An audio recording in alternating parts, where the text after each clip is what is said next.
right, hello friends. I'm Bernard Watts, and you're tuned in to Sports Talk with BWatts on this afternoon, along with Rob the Man Media. I want to thank Rob for allowing me to be come in his spot today since I was off work. I'm trying to get it in before I go back tomorrow. But if you don't mind, hit that like button, subscribe to the channel if you haven't subscribed on Rob the Man Media YouTube page, and we will definitely appreciate you for doing that. Yes, we are. But before we get into the show, like I said, this show is sponsored by Christy Robinson. You see the T-shirts that I have right here on the platform. If you don't mind, check it out. If you would like one, go on to my YouTube page on the community side. Click in that section, and you'll see the link that you need to click on for more information about the T-shirt. All right, I appreciate that. I really do appreciate y'all for your support. I do. Hey, I'm gonna get ready to bring Raw the Man Media up. And we finna get into this thing, man. We got an exciting show. It's gonna be a good game coming up. Y'all just be patient, and we finna get ready to rock. All right.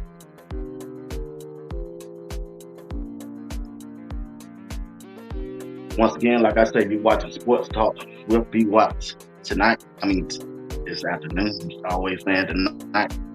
Don't forget tonight, I got Coach Drake. He will be with me, and at 8 p.m. Eastern time. So me and Rob gonna be here for about an hour and a half or two, bringing you the best.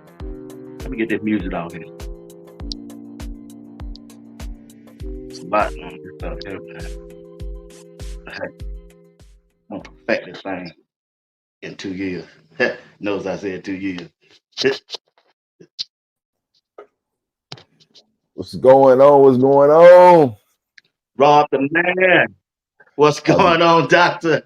Man, it's good. It's good, man. First of all, shout out to Miss Christie for the shirts that she made. I haven't got mine yet, but hey, listen, if y'all haven't got y'all Colorado shirt and y'all see that thing right now that B-Watts got on, hey, y'all better pull up. Hey, we got it out there. You got on B-Watts side. If you follow us on X, all you gotta do is click the link. It's out there where how you can order the shirts. So hey, all you gotta do is go there, hit that link, get y'all size, get y'all order in. Cause y'all That's right. know, it's some good material. You ain't gonna Good. be There you hey, go. listen, it's a gold rush for the next game. It's a gold rush for the next game. So why not get your Colorado shirt? Because it's a gold rush, baby.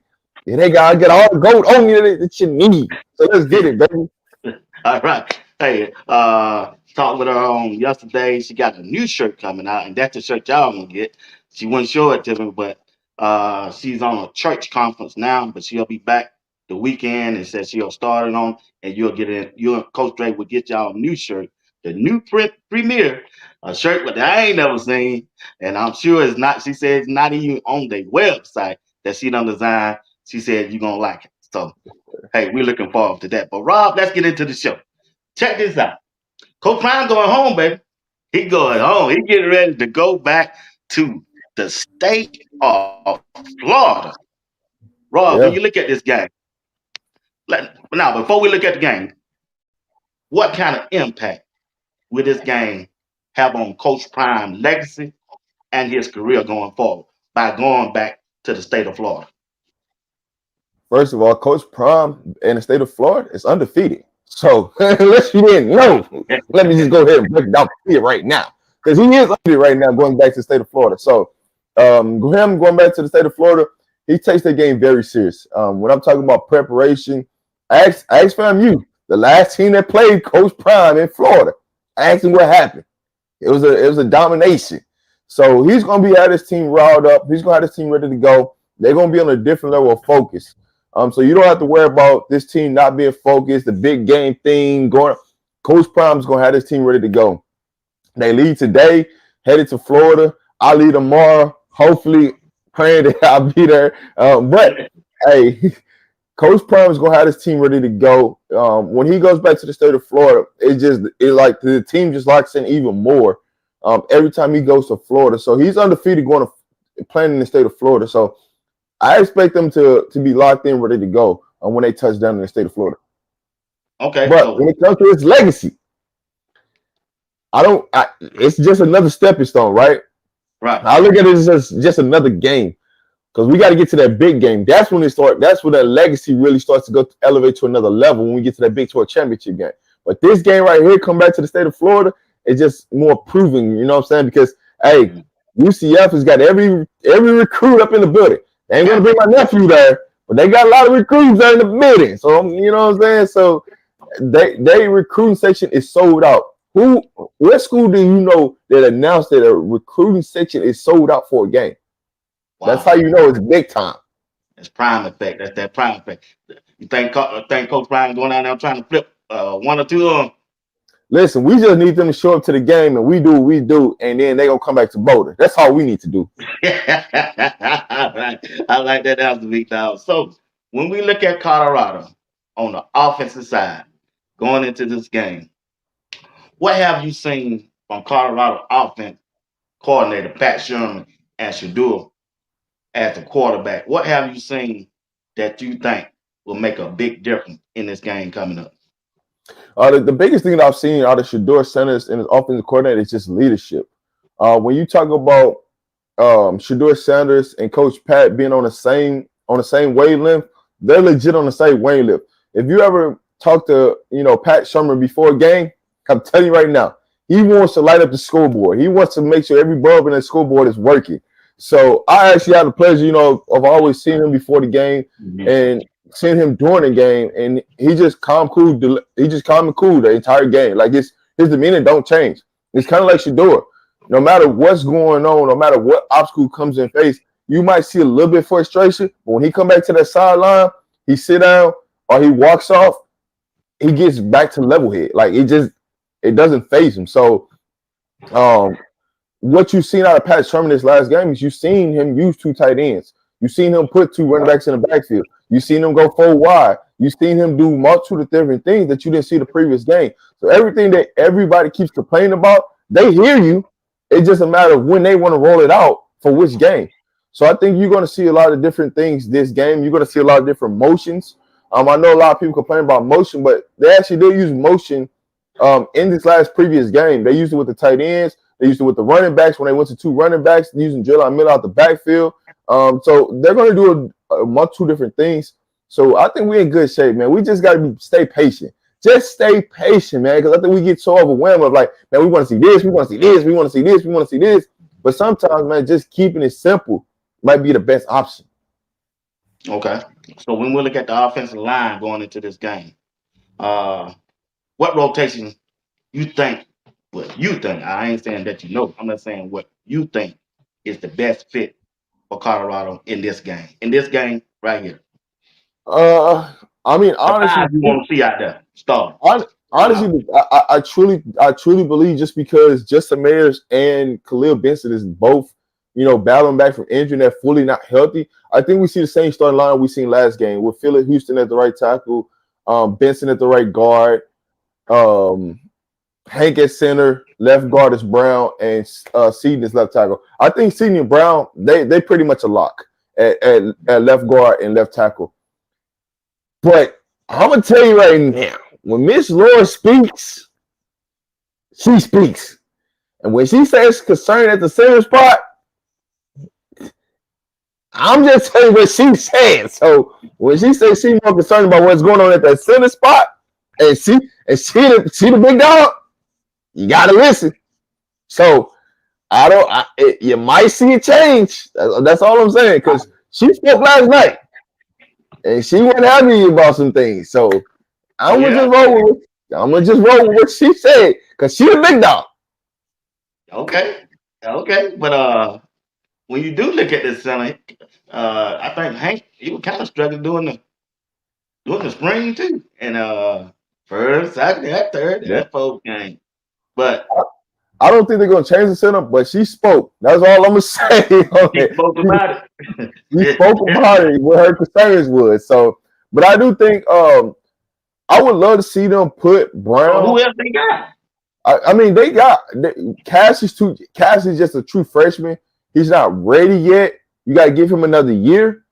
But when you look at Ja'Carry Walker, you're either going to use him or you're not. But here's what I can say: there are some things, multiple things they can do to take the pressure off the center. Right. We can move the pocket. We can also, move, have the center, run, have do a stunt for us, get him out in front of the pack of in the running game. Like there's a multitude of things where we can block right tackles down and have the center loop around for blocks. There's different things that we can do. It's not like Hank can't move and he's not versatile. We just not utilize him to his strengths. And I feel like we're not using the tackles to our strength. Let's get Big Seaton out there in space. Let's get Benson out there in space and let them go demolish linebackers and safeties. Let's allow them to do that. And I think that's the part of evolution of we're going to get to next. Now, I do like Ja'Carry Walker. I just think he's just a little bit too light as far as what we've been facing previous games. Now, this might be a game where you can use him because UCF hasn't been getting pressure these first 3 games. They only got 1 sack on the season. They really haven't been getting pressure to the quarterback. You can have your way with their defense. Now, will they use Ja'Carry Walker this game? That's going to be a sight to see. But I just think because of who we faced in the previous game and our D tackles have been a reason why. But I would love for Ja'Carry Walker to get an opportunity and let's see what he got. Right? It's easy to judge it when he ain't on the field. Let's put him on the field and let's see what happens. Because, hey, people talking, and the people that's talking was got the money. So I'm going to people that got the money. You know what I'm saying? So that's what all I'm saying. Yeah, I go with your devil, man. So I think that it's a lot of room for improvement on the offensive line. But hey, Definitely. they 3-1, Rob. They 3-1. But here's one thing I'll say. I can't say Phil ain't coaching because I'm that person. Oh, hold on. Tell me. Hey, when you told me that last Sunday, you said, man, I was there. I saw it. I saw Coach Prime doing the coaching. I saw Phil Loho. I see D. Lou. So I said, Rob, come on, Rob. You know, I kind of questioned that because on TV, they don't show that. So when you in live person, you can see that. But check this out and what I found. I'm going to show y'all a video that I found. And I want to hit you up. I said, I'm going to wait till the show and show him. He was right. Don't boys coach they take. Move people off the ball when we run it. Protect the fucking quarterback. He is getting hit way too much. I don't like it, so I know you don't like it. I know you like it. Take pride in not letting your man hit the quarterback. Do we understand that? Sir. I don't want to see him on the ground no more. It's time to go hunt. Hey, no more MMA. Execute the game. Cover your ass off. Let's go get this. Let's go take this game off. Y'all fucking with me. So that when you said that and I saw that video, I said, Rob might have been telling the truth. But that's the first time in Coach Prime coaching career I don't seen coaches coach on the sideline. They didn't do that none last year. I ain't see it.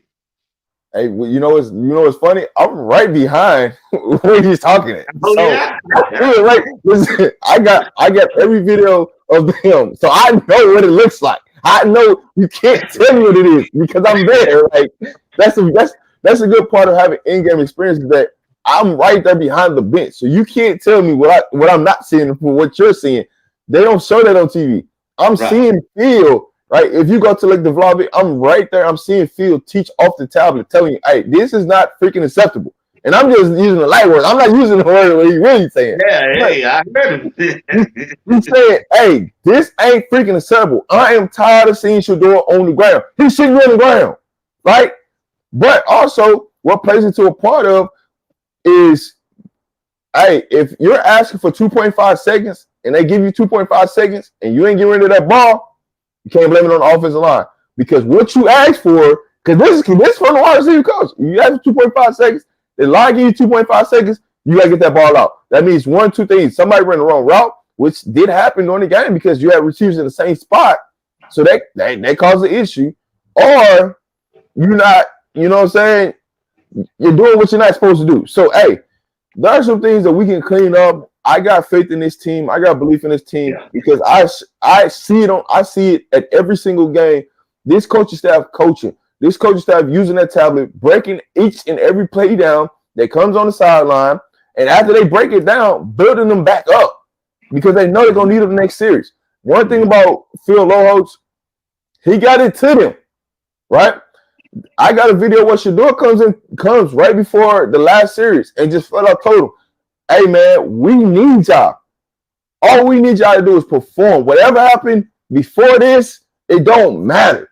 We just need y'all to perform on this series and we gonna get this W. And guess what? That's the same series where Shador throws the Hail Mary, we get the touchdown. And all he asked him to do is just do your job and I'll take care of the rest. And that's what happened. And then he came over there right before OT. Hey, this is what I need from y'all. And guess what? You see them fall to that ball and the running back scored that touchdown. And Shador did what he's supposed to do, in that situation. So you're seeing great leadership from Shador. Like his leadership went up to a different level this year. You're seeing him get on the team more. You're seeing Coach Prime come over there and say something to the offensive line, saying, hey, enough's enough. It's been a time where like Phil straight up told the line. He said straight up, like, hey, listen, I'm tired of hearing Coach Prime come to me about y'all. I'm tired of it. So if I'm tired of it, what's going to happen. I got to make changes. So y'all going to figure this out right now because I'm tired of hearing my boss come to me.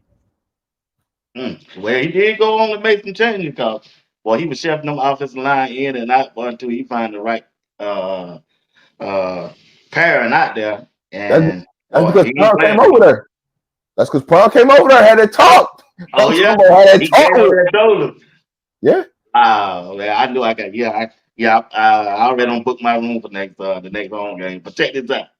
Now, we always want Shador to get rid of football. We understand that. But man, when you look at the NFL, the way they playing, every quarterback is out there making plays. They ain't just sitting in that pocket trying to take that hit. When you look at the quarterback from Washington Redskins, all he was doing was scrambling around and making plays.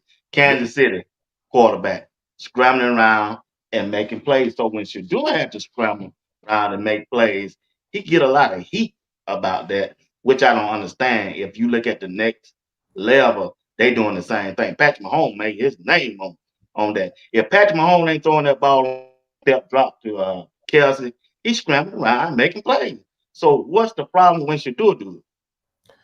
Man, honestly, all these quarterbacks are running around. It ain't nobody that say they got a solid offensive line with a quarterback. And all these quarterbacks are running around making plays right now. Yeah. You got to. Like, you got to think about it. The edge rushers have got faster. Like, they didn't get short. They got faster. So you got people just coming at you faster. So everybody's got to make a play. Because his last name is Sanders, that's why he's getting a lot of heat. Wow. When you talk about why he's not in the Heisman race, because his last name is Sanders. It's just that simple, right? What he's doing, he should be, right? He's been doing more stuff than a lot of people, but because here's the thing, because there are more eyes on Colorado and they can see Shador Sanders and they can see Travis Hunter and they can see every little bit of flaws that's being counted against them versus another player who's doing less than them, but they're getting them more praise because they see them more, so it's just the nature of how things go. When you see so much of some people, it's easy for you to nitpick about this, that, and the third. When you see less of people, you're going to give them more praise because there's not too much you can nitpick from because there's not a good sample size. It's just you just happen to be on every way to see Shador Sanders and every flaw that he's had, good or bad. Right. The same way with Travis. It's just going to get to a point where everything's going to be undeniable. Like you can't hate no more. You got to give praise where praise is due. And that's where we get into. So when Shador's escaping the pocket, now I will say this: half of those sacks really shouldn't have been sacked. It's just based upon where the referee spotted the ball because Shador Sanders was running, but because where they spotted the ball, it counted as a sack. If they spotted it 1 yard up, those wouldn't even be sacks. So half of those wouldn't have been sacks. So they gave him they credited him for 4 sacks that should truly been sacks. Is when he escaped the pocket up the middle, and because of where they placed the ball at, it counted as a sack. So I'll say that. So that's one of the things. So it's really like the line they play as bad as people think it played. There were opportunities. It's just we just didn't make the opportunities. Like if Shador Sanders would have did a quarterback draw a couple times, I mean they parted seas. You could have ran for 30 yards. So Shador Sanders getting opportunities just to escape up the middle. We just gotta take the opportunities because that makes the offensive line look better than what it should, like what they really are, because they are doing a solid job. I can't say they're doing a bad job because I'm watching it in person. That's the difference. When you're watching it in person and you actually seeing what it is, it's like, oh, wait a minute. Y'all killing this offensive line. Y'all killing Shador when some of this stuff is just, we just waiting too long, right? And you're watching wide receivers both run the same route. It's just miscommunication. But we came up the MAs. This thing is a beautiful sight to see when they rolling. So I think Shador Sanders is gonna be fine, man. It's just you get to see him so much, and the light is shined on him so much. That's the reason why he takes a lot of criticism about holding the ball too long. But like I always said, there's a couple things you can do. Let's start moving the pocket and make the game simpler, right? Sometimes you just need to get Shador in rhythm, right? Shador sometimes he get them happy feet because he's not in rhythm. So he's looking, trying to make that explosive play.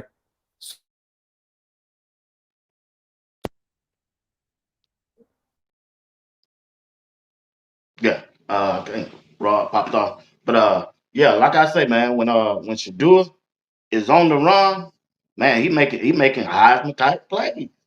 Whenever he rolling to his left, I expect Shador to make a good play. Every game that I don't seen, when Shador rolled to his left, he's making an excellent play.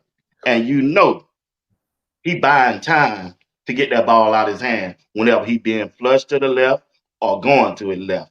And once he go to the left, I'm telling you, he gonna stand in there, take that hit, and he gonna deliver that ball on target. Once he plant his foot, Shador is accurate just about as anybody I done seen as quarterback. But when we look at the quarterback position and the relationship and the communication that he have with his wide receivers, what do you see? Man, the relationship he got with the receivers, it just get them the ball, man. Like they on point. One of the things that I want them to start doing more is what they do in practice. Do it in the game. Like give your opportunities for your big receivers to make plays on the outside. I think that's what we miss a lot on. It's like sometimes we get caught up in, man, we trying to get this person involved, that person involved, man.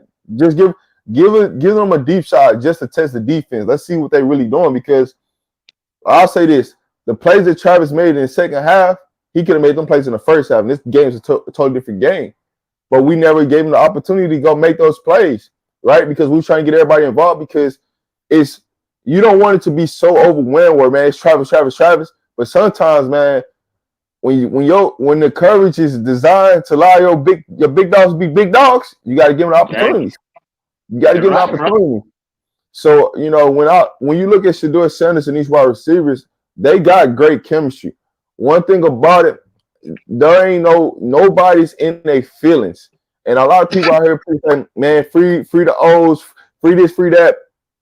But their chemistry is everybody's together. Nobody's hating on nobody. Everybody is there to help each other win. And Shador could have easily had over 400 yards easy. There's a lot of throws that Shador missed that he normally hits. And I'm talking about Jimmy Horn. I told Coach Dre and Steve, that's the worst game I ever seen Shador play Saturday. The worst game I done seen personally. But other than that, hey, he still won the game. He still had good numbers, but he wasn't going to throw him like he was doing the other day. Go ahead. I'm gonna say this: if he hit Jimmy Horn on 2 of those slants, it's to the house. It's to the crib. I'm just talking about just get like the ball hit the ground. Like if the ball hits up and hits his hands, it's to the end zone. There's a couple times where they gave us the right coverage. We just couldn't get the ball in our playmakers' hands to just take off. So the chemistry there is just a matter of just us just getting settled in. When we're settled in, you can't really stop this offense. It's just a matter of us just getting settled in. And so when we have successful drives, them 10, 12 play drives, you're like, man, why can't we do this every time? Right. Why? Yeah. Why? Like we know we just go score. We know we got everything on offense. And the crazy thing about it is when we do run the ball in the pistol formation or with the 2 tight ends, We've been successful at it. I just want to see some play action out of when we go to the like our 2 tight end set that we have, or when we go to our 2 running back. I actually the set that I love the most this weekend that I wish we never got away with is when we went to 12 personnel. We had 2 running backs in the backfield. Right. That's the formation that we could have really towed them up, because when they start going for them handoffs, they start running it up. I know when they start going for them handoffs, and you had Draymond Miller leaking out on the other end. If Shedeur fakes that and just gets the ball out to Draymond walks to the end zone. I'm talking about 40 yards to the end zone. I didn't know, boy. He put a move on one of them. Man, hold on, Rod. Hold on. Yeah, we're gonna be in. We got another hour and a half. Y'all chill. I ain't going nowhere. On that, when you look at Prime playing his freshmen and recruiting getting ready to come up, what kind of tool is that for their recruiting staff coming up this next? It's honestly just a test to say, hey, listen, we're not gonna recruit a big freshman class, but if we recruit you, you coming to play. We're not looking to redshirt you. That's what people got to realize. Like, you could be mad about Prime not getting 25, 30 kids in the freshman class, but at the end of the day, the kids that he is getting in the freshman class are playing. Now, there's a couple of them that hasn't played yet, right? Like your Brandon Hoods, your Goldbergs, and Cam, because Cam is hurt. But I think if Cam was healthy, you see Cam out there. You see him doing this. You'll see something similar to what you see Draylon doing. Him giving opportunities to the freshmen just goes to show you, like, listen, well, we're telling you, if you come in here and you ready to go and you're locked in and you understand that, hey, I got to study film, I got to come out here and I got to practice hard and I got to do my job every day, you're going to get your opportunity. You're going to get it. Right. But you got to be patient, right? A lot of people think like, man, this, that, and the third should be happening. But sometimes, man, there is an adjustment between high school and college football. There's a big adjustment. So some kids everybody's on a different learning curve. Everybody's on a different development curve. So who you might want to see, sometimes they might be missing something in their development piece that they haven't got yet, that, hey, the wake-up call ain't hit yet. But when it does, when everything clicks, you're going to see them out on the field. Prime is not going to just put somebody out there on the field that ain't ready. He's just not. He's not. He's going to protect the kid in that situation at all costs. So what you seeing out of Draylon Miller is you're seeing them put in packages. I want them to actually stay with the 12 personnel and Draylon in the backfield because it opens up too much explosiveness. Now, can we run that in the red zone? Because I think we run that personnel in the red zone, I think we even more successful. Because now you really got a run pass option of like, hey, if you bite on anything out of this running game, you got Draylon Miller coming out the backfield. And guess what? Draylon Miller is going to be lined up, matched up with a linebacker. So you know what that is. It's money time. You got a wide receiver lined up on the linebacker, and you see what kind of moves that kid can put on you. It's a boom, boom, he out of there. You know what I'm saying? So you got to use matchups. And what you like out of that's just scheme right there. That's understanding, hey, we're not showing you everything that we can show you. And as much as Buff Nation getting on us about this and about that, man, we got toys. We got a bunch of toys, and we still unwrapping them toys right now. Y'all just stay patient. Only thing that matters is we going 1-0. That's it. It don't matter how we do it. Just go 1-0. Let's get the job on, and then we're going to show you another wrinkle next week. Because each and every week, they show you a different wrinkle of something that they put in. You're right, Rob. You're right about that. Hey, thank everybody for tuning in right now. It's RobDaManMedia and Sport Talk with BWatts. Shout out to Coach Dre. Coach Dre, appreciate you letting me have your spot today, baby. My day off, man, I had to do something, but yeah, my girlfriend, she working, so I appreciate y'all for letting me have y'all spot.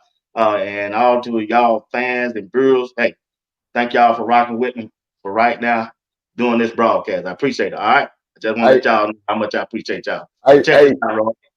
Give me 1 second, I'm finna come right back to. Hey, I know y'all watching, y'all support, man. Hit that like button on both sides. On my side, BWatts side. Hey, Coach Dre had to do something right now, so it worked out perfect. Cause y'all gonna get to see the other half of RobDaManMedia, Coach Dre tonight. So y'all come out, y'all come back, y'all support BWatts and Coach Dre tonight. Y'all just get to see one half lit today. Hey, listen, we support our brother BWatts. So we just want to make sure that y'all know this is a true brotherhood. So hey, make sure y'all hit the like button, make sure y'all hit that notification bell, and subscribe to both channels. Well, go ahead, BWatts. My bad. I didn't want to cut you off. I just had to get that in. Now you all right, you all right. Cut me off. It don't matter. I don't mind being cut off. But check this out. Hey, once again, like you said, hit the like button, subscribe to both channels, and we appreciate that. Also, remember, hit that bell notification. It'll let you know whenever we go live and drop the video. Appreciate y'all. Hey, let's look at the running back room. Michael, Isaiah, and the question everybody want to know or asking me is Dayon Hayes gonna play this Saturday? I don't know. So I go to you. So when is he gonna play? And what do you think about the running back room for Colorado going up against UCF defense? Hayden is gonna play. He actually went through warm-ups, like fully padded warm-ups pregame. They just didn't dress him during the game. So he actually went through pre-game warm-ups. Like he looked good. They just say, hey, we're gonna give you another week. So he's playing this week. You could book that. He playing this week. So you're gonna have your 3 running back rotation right there, with Hayden, Micah, and Isaiah. So you got your 3 horses that's back. And good. The best thing about this is we're getting healthier going into a bye. Mm-hmm. So we're gonna be ready to go when we get to Kansas State. Barring no more injuries, we are getting healthier going into the bye. So he is gonna play. He is gonna be ready to go. He did go through pregame warm-ups. I was there. I seen him go through it. He was padded on, and then after pregame warm-ups, when the team came out for the actual game time, he didn't have on pads. He just had on his jersey. So he's gonna be good. He's gonna be good. They just gave him another week to get his ankle ready to go. So he's gonna be good to go. When you look at this running back room, we're getting better each game, right? Here's what I'm gonna say to them: they could have some 20 and 30-yard runs if they just be patient. Sometimes they too anxious to hit that outside, where they could just one cut and just go straight up the middle. Because the way they're designing these runs, it's opening up a lot of opportunities for them, but they're not following the right blocker. It's a lot of times where if they just run behind Khalil, it's a home run, but we just missing it. It's some times where Brown has opened up some holes and they just missed it because they too anxious to hit the outside. So if we just be patient for 2 seconds, just slow and then just burst. You fall behind Benson, it's opening some holes. I'm telling you. If you go back and watch when the running backs run towards Benson's side, if they stop trying to hit the outside to get to outside and just one cut and run right off the heels, the butt of Benson, hey, 20, 30 yards, easy work. So okay. I go look at that then. Because most of the time I see them, they be running to the left. Everybody running to the left. See, listen. Right? Yeah, Benson's on the right. But if you go back when they run the ball to the right, I'm telling you, when they run the ball to the right, if they go clear off of Benson, but he's mauling people. And the holes are open. It's just we're too anxious. Man, I gotta get around that edge. Because if I get around that edge, I'm not gonna take a lot of hits. Yeah, they trying. Yeah, that's exactly what they ain't. They too anxious. They know they ain't finna get it in about 10 more snaps. So yeah. They gotta be patient and read their holes right. I mean, you gotta think about it. When you only getting 7 to 10 carries a game, when you trying to hit that home run, if I hit that home run, I'm staying in it. You know what I'm saying? Yeah, I understand that with me now. You're right about that one. How many rushing attempts you think Colorado as a team gonna have this Saturday? I know you got to put in the weather. You don't know how the weather gonna be. How many attempts you least? To me, I was telling Steve last night. They ran the ball this past Saturday. They ran. Yeah, Shador had 11 carries. Isaiah had, like, I want to say 12, between 12 and 15, and then Micah had some like 9 and 10. So I think it was roughly like between 25 and 30 carries. I think this is the range we're gonna be in. It's a nice happy medium, right? I think they're gonna run the ball more than people expect this weekend. But I also think they're gonna add another wrinkle into the running game that you haven't seen too. Also, Okay. and one of the things that we haven't seen yet, which kind of it's like it's so weird though, is that we really haven't seen them use Webster and Horn in the running game on the jet sweeps, Right. which is Right. kind of weird because you're in shotgun so much that we haven't seen the little shovel pass back to them for them to take off. So it's kind of weird that we haven't seen it, but I kind of got a reason why we haven't seen it. Because Okay. as we get into Big 12 play, there's a lot of things that we didn't want to show that we're going to use in Big 12 play. And as you see, when we got to Big 12 play, you start to see them use different formations that you didn't see in non-conference. So there are some things that they could be waiting to open up that they're going to have designed for Jimmy and Webster because they're Florida boys.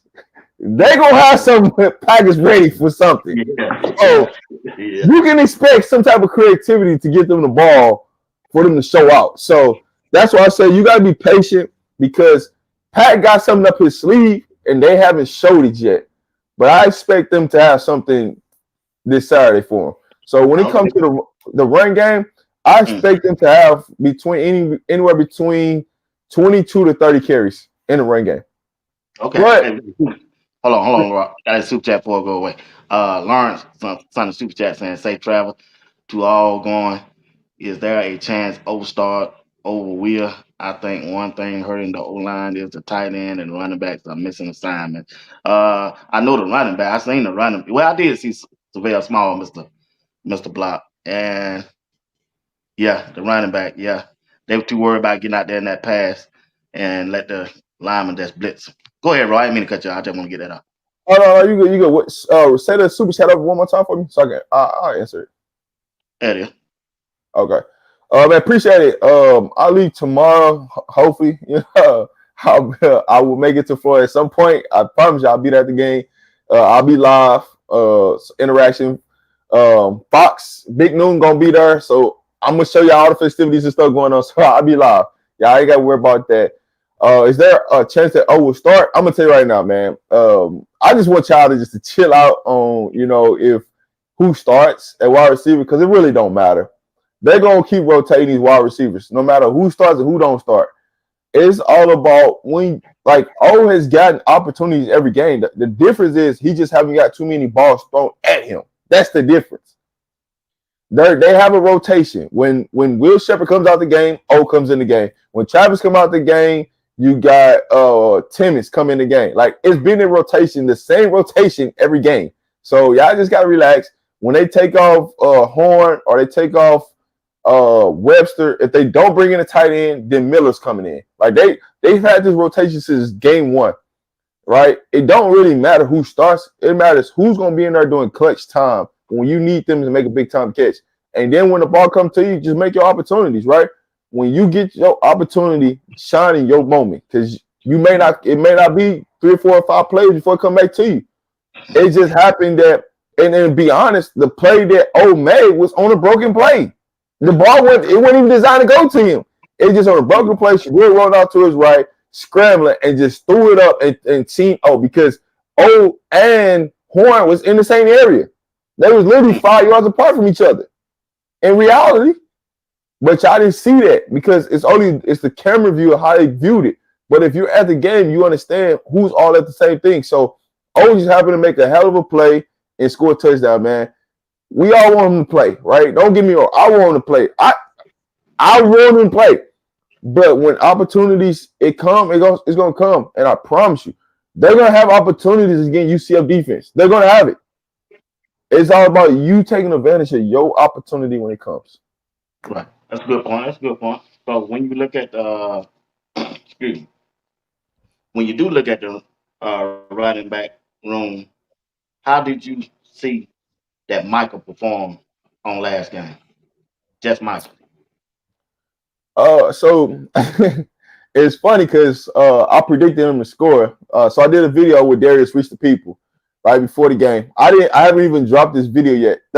I dropped this clip with me and Darius talking, but I haven't dropped the full like interview of us talking before the game.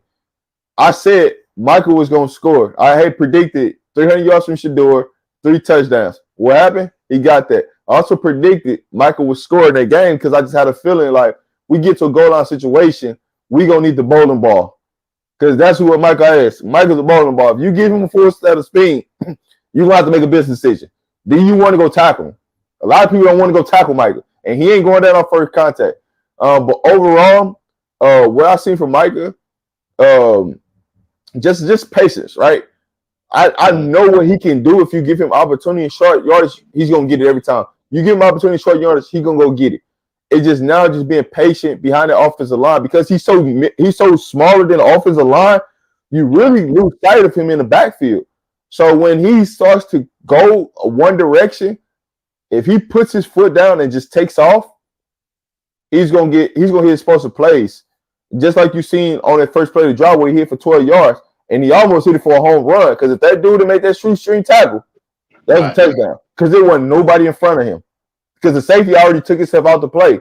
So what you see from Micah, from a true freshman standpoint, he's ahead of schedule because not a lot of true freshmen play. Now, running back is one of the easier positions for a true freshman to come in and play. But what he's doing is he's getting more confident week by week.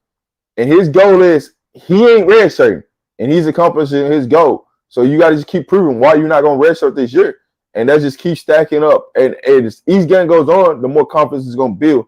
So where Mike is at, he's just building. He's just building the house right now. Just like building on top of building on top of building, brick on top of brick on top of brick. So I like where he's at. And just keep getting confidence. And now that we get another running back in, right? So now you got another running back in the situation. So now how many carries do you get?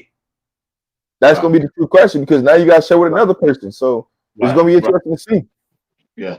So when you look at Isaiah Augusta so far in the first 4 games, how has he performed to you? For me, Isaiah's performed. What I do want to see from Isaiah is them use him in this is for all running backs. I want to see Shador check down to the running backs more because the person that they're leaving open in the pass game is the running backs. And I'm talking about there's just ain't nobody guarding them. And if Shador ever looks left, because they always send them out to the left. I don't know why, but they always send the running backs out left. Yeah, they do. If Shador ever just looks to his left, the running back sitting easy 5 yards where ain't nobody guarding them. He just checks it down to them. They can gain 15, 20 yards easy. And if they make another person miss, it can be a home run for a touchdown. And I think that's where, as this offense evolves, they're going to start using the running backs in this passing offense. I'm telling you, when you're live and you see the running backs and the way they have Michael on a wheel route, and I promise you, if Shador looked left, Michael was wide open. He could have walked into the end zone. And we was like at the 40-yard line. They sent him on the wheel route, and Shador never looked left. I'm telling you, if he looked left, Michael was wide open for a touchdown. Wow. Me and Steve been saying it ever since game 1. If he just check down to them running back, he can make life more easy for him and the game more easy for his team. I don't know why he do it, but when you look at Travis Hunter on the offensive side, so far, this dude, man, he owned just by every play, and he make plays. So when you look at Travis on the offensive side, is he the best wide receiver in the game in college football right now? Man, Travis Hunter is him. It's just listen. You don't really got to design something for Travis. Travis understands coverage. So even if a route is designed to do something, Travis understands where to sit his route down and where to accelerate. I feel like we don't even get the ball to Travis enough. Like just being there in a game experience. Oh, he didn't have a 4 catches going into the 4th quarter. Listen, you can get Travis Hunter 4 catches every quarter. Exactly. Like what you want people to do is you want people to roll coverage to Travis. It opens up everything else. Right. And a lot of times people be so scared of Travis that it opens up Jimmy Horn. It opens up a Will Shepherd. It opens up a LeJounte. It opens up a Miller to go crazy because they so worried about Travis. Right. And sometimes we don't even give Travis the opportunity to go up there and go get a 50-50 ball. Like last game, I promise you, the way they was playing Travis, because they was sitting in like a cover 2, and there was a gap between the safety and the corner. If Shedeur just let the thing go, Travis, you would have seen a head tap. I promise you would have seen a head tap on the safety. But it's just a maturation of understanding, hey, I got a guy at any point in time in this game that I can go to, and I know he can go make a play. And when they finally decided, hey, we're going to get the ball to Travis, that's when you start to see Travis take off. Like that one play where you see Travis come against formation and that ball went in the air, I promise you, when that ball went in the air, he literally put his head down and just started running and then just looked back up and caught that thing. Oh, right there. He sure did. I think I got that. Hold on. Go ahead, talk. Most receivers would have stopped running on that play. They literally would stop. Like, they would have like, hey, that's overthrown. Travis like, nah, dog. If the ball in the air is mine, I'm gonna go get it. And you lucky he slipped, because if he didn't slip, he walked into the end zone. End zone easy. He walked to the end zone. But I'm talking about not a lot of receivers put their head down and just take off. He seen that thing released and he just put his head down and just took off. And he was like, I was like, he can go get that one. Everybody in the stadium knew he's gonna go get it. Like, bro, just stay up, Travis. Just stay up. Because when we seen Shedeur release it, I'm like, he can go get that. But also, you had to know the ball was going to Travis, because they put everybody on the other side and then they put Travis on his side by himself. But when they bumped him in so close to the line, I'm like, yeah, they finna run him across on a drag route. But the drag route turned into like a slant and up. And when I'm talking about he hit it, he put that thing in that last gear, took off, like just dropped it, and just took off. Yeah. So, hey, you can get the ball to Travis anytime. No, I said, officer, you can get the ball to Travis anytime. It just doesn't matter what you want to do. It don't matter how many people on him. It don't matter if you put 2 people, 3 people. Travis Hunter gonna find a way to get that ball. Hey, we got Jimmy Horn, Florida ball coming to Florida. We got LeJounte, Florida, coming to Florida. What kind of impact you think they're gonna have on the game? Hey, friends there, they got the family there, they got everybody there. I think even Travis spent some time in Florida. What? All right, this is all I want to see. UCF, I just got one ask. Please kick the ball to Jimmy and let him run that thing off. That's all I ask. Give him an opportunity on kickoff. Give him an opportunity. Because I just got a feeling. You give Jimmy Horn an opportunity to run it off on kickoff, he gonna house that thing. He gonna crib it. But I don't think they're gonna do it. Punt return. Cause LeJounte look like he on the way he be waiting on. What's going on with that? Oh, it is my eye. No, it ain't your eyes. Trust what you see. Trust what you see. That's what I would tell anybody. Trust what you see. I would say this. I feel like we put ourselves in bad fielding position on punt returns. That's just me watching what I'm seeing. Because we're not fielding punts we should be fielding, right? And we're allowing it to go, the ball to go further than what it could be. So we're starting it. Sometimes we just got to first catch it. You know what I'm saying? And just call it what it is. But when you look at where we're adding, just give us opportunities. It's coming soon. You're going to see Travis on punt return. It's coming soon. You're going to see Travis on punt return. I go with that. You're going to see it soon. I don't know what game they're going to break it out in, but you're going to see Travis on a punt return for sure. But to get back to the point, because I got off point, but to get back to the point, the impact of Jimmy Horn and Jelante Tay coming home is going to be amazing experience for them. One, they're gonna be fired up. You ain't one thing about this game. You ain't gonna have to amp up no Florida boy. Them Florida boys gonna be ready to go. You ain't gonna have to. It ain't nothing that you gonna have to say to them. What you don't want. Here's what you don't want. You don't want them too excited. We're making mistakes on things that we don't make mistakes on. Like we're dropping easy passes because we're so anxious to make it. You want them to be cool, calm, and collective. Like I said, hopefully all the ticket situations out the way on Monday so they can just focus on football. Family don't call. Girlfriends don't call. Let them boys lock in. We'll see you after the game. Like, It's like, see after the game, we gotta be focused because they, the way UCF plays, both of them boys have a big game. Both of them. Because they ain't got nobody in the start. They ain't got nobody in the start. Linebacker, safety, corner, they can guard LeJontay or Jimmy Horn. They should have a field day because I'm telling you right now, they're going to be so focused on Travis Hunter, everybody else should be having a game.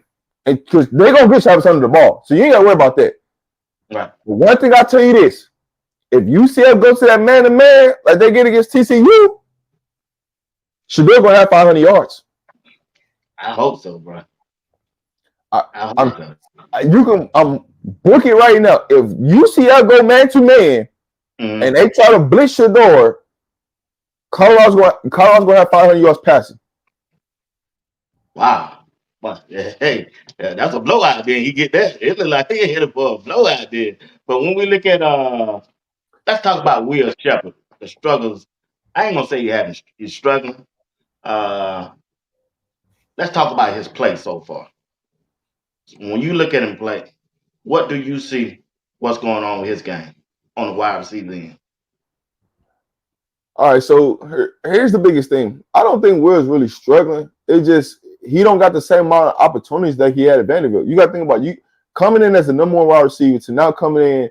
You know what I'm saying? The starting four could be a number one wide receiver, right? So opportunities not given. You know what I'm saying? So it's only so many balls, so many passes that can go certain ways, right? It's just when you're not seeing a lot of a lot of opportunities in the game. Everything matters. You know what I'm saying? So every catch that he don't get is another way of, oh, he ain't good. It just no. I ain't saying he ain't good. I'm like somebody named J-Dot said, I don't think he's focusing. It's just my brother said the stage too big for him. It ain't too big. You don't think so, brother? The man came out of the SEC with the state. It ain't too big. Let me tell you something, Raw. He played at Vanderbilt. He had a good game, his best game against Florida. I saw that game. But when you on the stage with Coach Prime, well, man, come on. Hey, listen, I understand that the stage the ball, you know, drop, and the ball he's not catching that he used to catch. He was killing in spring practice and fall camp. It's right now. I just need people just to calm down off Will Shepherd. I'm telling you, he's going to have a game that y'all gonna be like, oh, I see what he's talking about. I'm not saying Vanderbilt is on the same national stage as Colorado, but playing in the SEC matters because he's been against top corners and he's destroyed them. He's played against top competition and had his way. What I'm saying to y'all is, it's all about just focus right now and opportunity. That's it. Just focus and opportunity. He's not getting the same amount of passes that he was getting at Vanderbilt. That's the biggest thing, right? So when you're only getting 4 or 5 opportunities where you was gonna be a difference. So y'all take back every single catch that he's taking. And so my biggest thing to y'all is y'all say Amarion Miller should be starting over Will. But they always no. This is for the chat. Oh, okay. When you break this thing down, how many and he's played in every game. How many opportunities has Shador thrown him the ball? Think about that logically. So what are you putting him on the field for if he ain't getting thrown the ball? Make it make sense. Yeah. Right? So Will Shepherd is getting thrown the ball based upon how coverage is being played.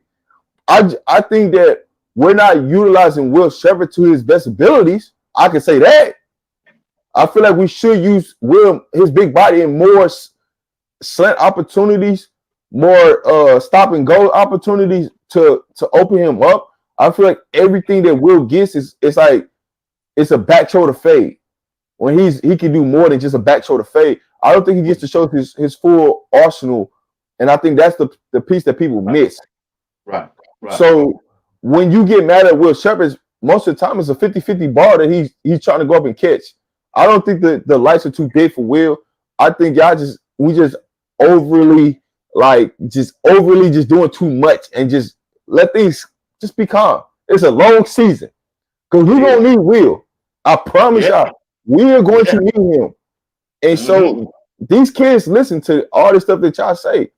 And I'm not saying that y'all don't have y'all not wrong in the situation.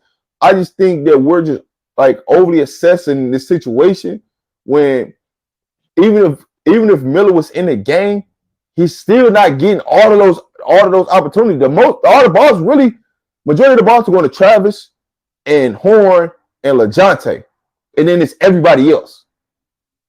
That's where most of the opportunities are going to right now. So what are you really complaining about Amari Miller being on the field when majority of the opportunities ain't even going to Will Sheppard? I can get it if 10 balls were going to Will Sheppard and he ain't making plays, and then we got Amari Miller sitting on the bench. That ain't the case, though. He's only getting 4 or 5 opportunities a game. Right. Yeah. I can go with that, bro. I can go with you on that. I can ride with you on that. But when we look at the wide receivers group, we're gonna stay here for a while. Which player need to get off? What I mean by getting off early to bring that confidence to the offensive side of the ball and move the chains as they continue to drive down the field for a touchdown. Which player should need to get off? The person Other that than makes Travis. no, I wasn't even gonna say Travis because Right. Travis ain't the Travis gonna be Travis. that part you ain't gotta worry about, right? Right. You can come to Travis at any part of the game, and Travis gonna do what Travis does. True. The person that we really truly needs to get going, and it ain't even about getting on the ball. We need our center. Our center is the key to all of this. If our center has a good game, everything else is gonna be good. If we don't gotta help the center, we're gonna be good. But when it comes to skill position, the person that's gonna open everything up, that everybody's gonna rally troop around, is Jimmy Horn.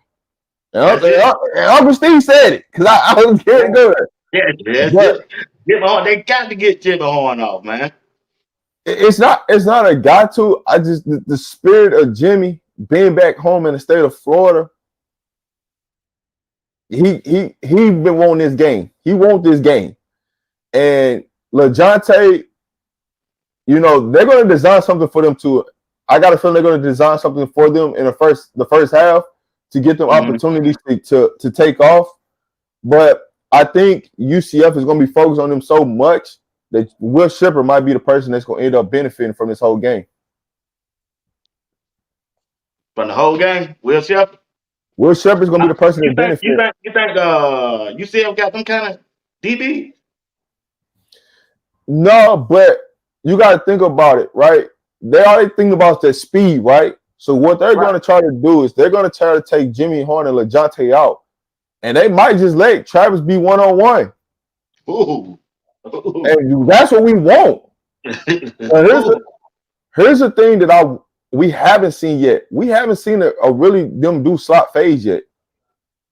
Where you have your wide receivers, your outside wide receivers, which would be Travis and which would be Will, have a comeback route and run slot phase with Jimmy Horn and Webster. We haven't really seen that yet. So out the slot, so we can see them with a slot fade out the slot. You're gonna have a couple touchdowns because the biggest thing that I see out of this game, we can't score too fast and leave our defense out there. Because I got a feeling we gonna hit some home run plays, right? And we gonna give them the ball right back, and we got to keep our defense fresh. So that was the biggest key that helped us this last game was our defense was fresh because we controlled the game. When you look at it, we had the total time of possession during that game. So our time of possession gonna matter this game. We score too fast and keep our defense out there. Even while our defense is playing so good, we got to keep them fresh. So my biggest thing right now is make sure we don't score too fast, too many possessions. Yeah, that's me. That's my concern since game one. Yeah, the defense, leave that defense. I don't want to talk about defense right now. I want to talk about them in the other block. But check this out. But here's the thing. I'm going to say this last point and we're going to move on. That's how TCU lost that game. They were scoring too fast, and when they needed to slow down and put a possession together to burn clock, they couldn't. That's how they lost that game. And they should have. TCU should have won that last game against UCF. That's truly how they lost. Yeah, I saw the game last night. Steve told me to go back and watch, and I watched it. I think about 1 o'clock in the morning. I was watching that game. I said, "Wow, you know they darn near blow them out for ass." Yeah. Yeah, but okay. Talking about Jimmy. Oh yeah, this is what I wanted to ask you. Gus Malzahn versus Coach Prime. Coaching matchup. Coach Malzahn got the experience. Coach Prime now played at a high level, college and NFL. When you look at these two coaches, what do they bring to their team? I'm not trying to put them head to head. Who do Oh yeah. they No. I mean, when you look at Gus Malzahn, he just brings grit. And like that blue collar grit is what he brings to the table. All his teams, I don't care whatever team you want to look at, they have been able to run the ball. He gonna find a way to run the ball. I don't care. They gonna find a way. They're gonna be grit. And when he's had success is when he's had a mobile quarterback, a quarterback that can run the ball, but also capable of making throws to beat you in the passing game. That's what he's been. You know, he's coached Cam Newton, won a national championship with Cam Newton as offensive coordinator. You know, and then left and went and did his own thing. And he's had success at just grit and grind. And he's a pure definition of grit and grind when it comes to as a head coach. And he's done it his way. He hasn't done it the formula way of college football. He's done it his way. So what you getting out of him and one of the things you're going to understand about his team is they're gonna grind out a game. They don't care how they win. They don't care. They 1 week they can beat you by 60, and the next week they can win by 1. That's just the matter how his team is. It's just a matter of can you stop them from running the football? Because he's gonna run the football and he ain't gonna stop. He don't care if he's down 21 points. Yeah. He said it in Fred I'm gonna run them. Yeah. We're gonna run it 60 times. We're gonna run it. But he don't care if he down 21 points or not. He's going to run the ball. You got to stop it. So, hey, that's just what it is. When you look at Prime, as it's still being, you know, this is 4th year, you know, coaching in college football, 2nd year in Division I, you know, FBS. He's still learning. But what you're starting to see is you're starting to see what he's building. You're starting to see the trajectory go up. You're starting to see people really understand what he's building in Boulder. You're starting to see the familyhood, the brotherhood, the everything, the glitz, the glamour, right? The ups, the downs. You're seeing all of it put on display week in, week out. You're starting to see, hey, if I get this opportunity to come to Colorado, I got a real opportunity to play. Even if I don't start, I still got an opportunity to make an impact. As long as I study, I'm in the playbook, and I'm disciplined, I'm not doing anything off the field to get myself in trouble, and I do what I need to do, Prime's going to play me. He puts everything into his position coaches and allow them to coach. So when everybody gets on Prime, why this person ain't in, why that person ain't in, you need to be asking the position coach, because the position coach is the person that control who's going in and who's going out. It ain't Prime. Prime is allowing his coaches to coach, and that's what a lot of people don't understand. So when people ask, well, why is Marion Miller not playing? Well, you need to go talk to Jason Phillips, which is the position coach, and you ask him the question because he's the one who's grading them out every week. He's the one that's seeing them at practice. He's the one. Prime sees everything, but Prime ain't stupid.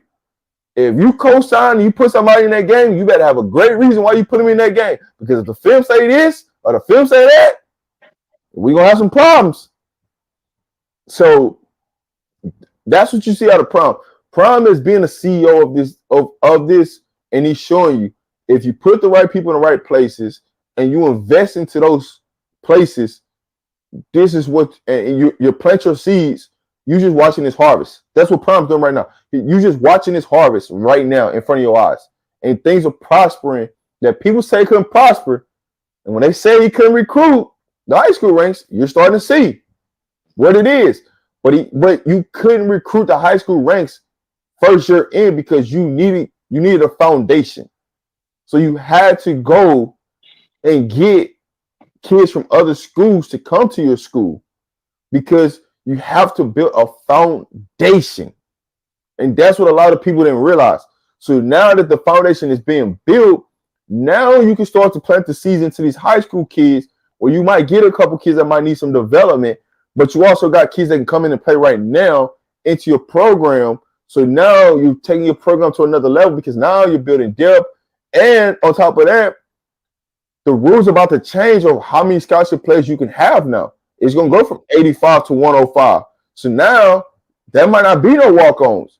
So now you really gotta be into development and understanding out of 105 players who's who and who ain't, right?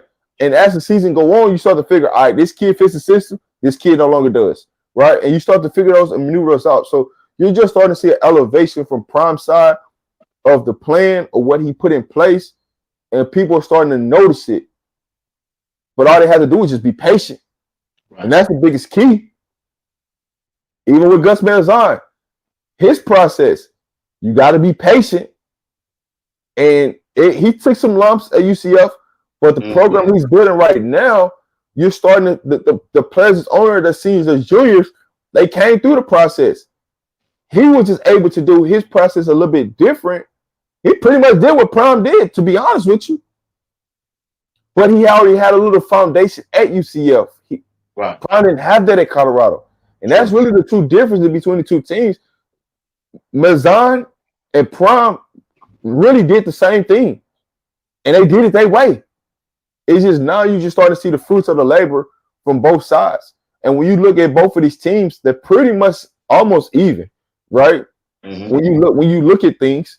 So if you go position by position and you start to break down who got this, who got that, it's pretty similar in both programs.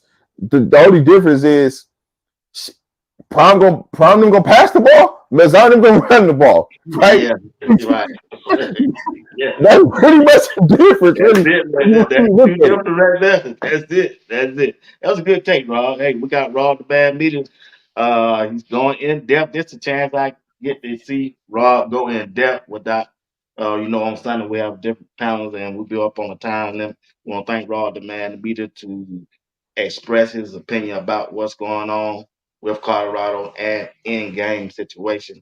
And we getting a chance right now to display it to all of you on my side to see the depth that he has in his conversation about Colorado football. And we appreciate him for being a part of the show today and allowing me to come in his spot right now. Shout out to Coach Dre and all of your people who tune in to your broadcast during the afternoon. Appreciate y'all for allowing me to be in y'all spot. But now, let's transition to UCF defensive side of the ball. All right.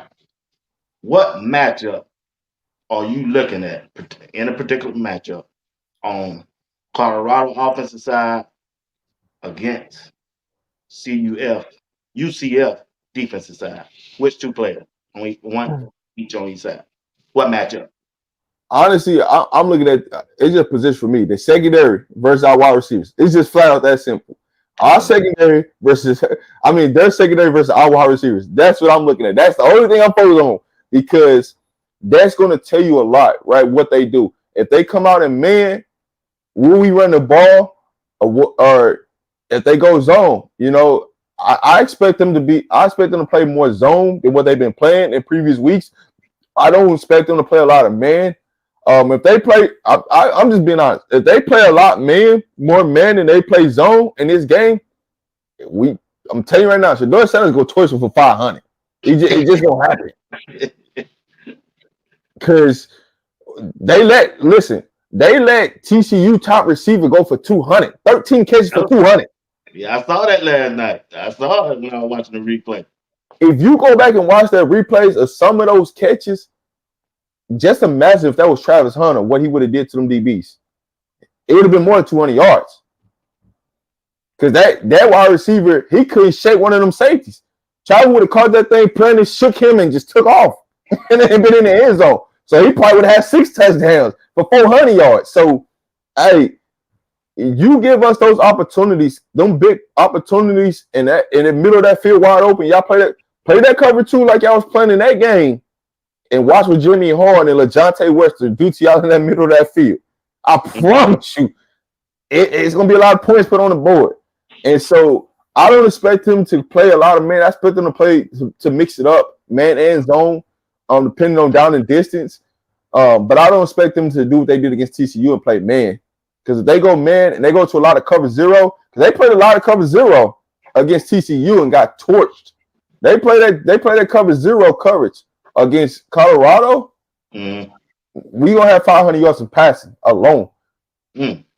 And we can gash them in the running game. Honestly, what I would love to see out of this offense, and I would love for us to run a running back draw. Just a running back draw. Just a delayed running back draw and let him run up the middle. Because it's gonna be open. But my thing when you do it wrong, he like to take them guys on, them safeties and DB head on. And I don't want that, bro. I want him to get down. When it's open and down, I want him to run. But when it's time to get out, man, get down. He's gonna be smart. I don't think he's gonna be he's not gonna take unnecessary hits this game. He's gonna be smart because this game means something. This game means something. Yeah. So okay. All right, let's see. All right. Let's transition to the defensive side of the ball, Rob. Like I said, we're gonna start this thing out with a video. You told me they be coaching on the sideline. I didn't see that last year. But when you said that, I had to do a little research. And hey, you were right on it, bro. I had to give it to you. Robert Levinson, the defense coordinator. When we get back, I'm gonna let you dive in and talk about our defense coordinator. To the fire. We got to put it out. Right? Hold them to a field goal attempt, right? Get momentum back. One wide and money on the flow. Let's go. Let's get off the field on third down and let's attack it. Right? They're not running for shit. Keep playing downhill. We're doing a great job up front. All right, everybody with me? I want to see you make plays, big time. Let's go. Right? They got 3 timeouts with 43 seconds left. All right? Let's fucking go. All right? It's hard count. It's direct runs and it's shots. Right? Feel the energy. There ain't a lot of shit in here. Let's be the motherfucking difference right here. Right? 3 and out. Short field. We go down and score and the place goes crazy. All right, everybody with me? You want to put dime out there? Does everybody know where they are in dime field goal block? Right? Is everybody good? All right. The impact on Robert Livingston, the defensive coordinator, has had on this team has been tremendous. You have to give Coach Prime credit. I think he went out and found a young defense coordinator who can relate to the young players there instead of that old time defense coordinator that we used to or that we wanted. But when you look at the things that he have done and brought to CU on the defensive side of the ball, what really stands out about Robert Livingston as a defense coordinator to you? Money on the floor, money on the floor. He said money on the floor. I know, but I thought about you died when I heard that. But on a serious note, man, just the energy. That's the biggest thing that like just stands out. Like when you see Robert Livingston on the sidelines and him interacting with the players, you just see the energy. You just see him just the grit. Like he understands. Like, man, listen, if you just do this, this crowd is gonna get rocking. Yeah, he understands it. He understands how to get to the players and allow them to be them without trying to overwhelm them with this process of do this, do that, do this. What your eyes tell you to do, just go do that. That's what you love about Robert Livingston. He's allowing these players to be and to perform at their skill level without putting a complicated system in. Well, if you see this, check to this. If you see that, check to that. Like, nah, this is what we doing. If you see this, we got a game plan. We've been practicing this all week. We know what's coming. When you see this, just go fly. Mm-hmm. You see our safeties just go fly. Like, just a lot of times you were seeing a lot of judgment looking to the sideline. When they call a defense, it ain't that much looking to the sideline.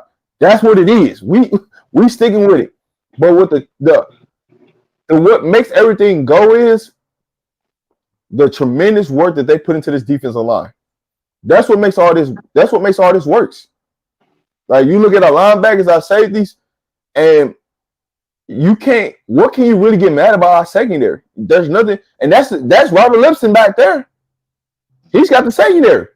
there's not too much things you could be mad about week in, week out about our secondary. But the thing, the engine that make all this stuff go on our defense is our defensive line coaches. Coach Sapp, Coach Lewis, and Coach Dancy. They coaching. Mm-hmm.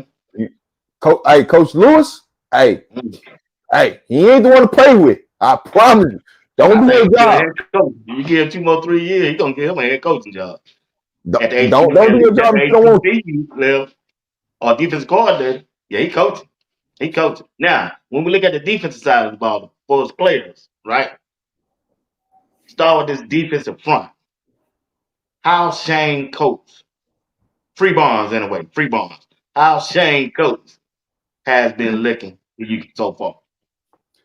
Year 2 looking a lot better than last year, but also it's because he's got help this year that he didn't have last year.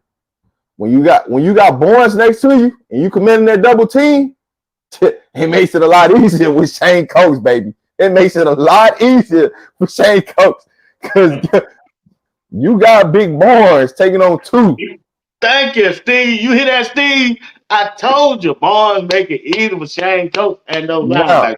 Rod, go ahead. Now, here's what I'm gonna say. Now that you got your dozy back, I'm gonna get there. Go ahead. And you got Barnes in the middle. Go ahead and ride, Rod, ride.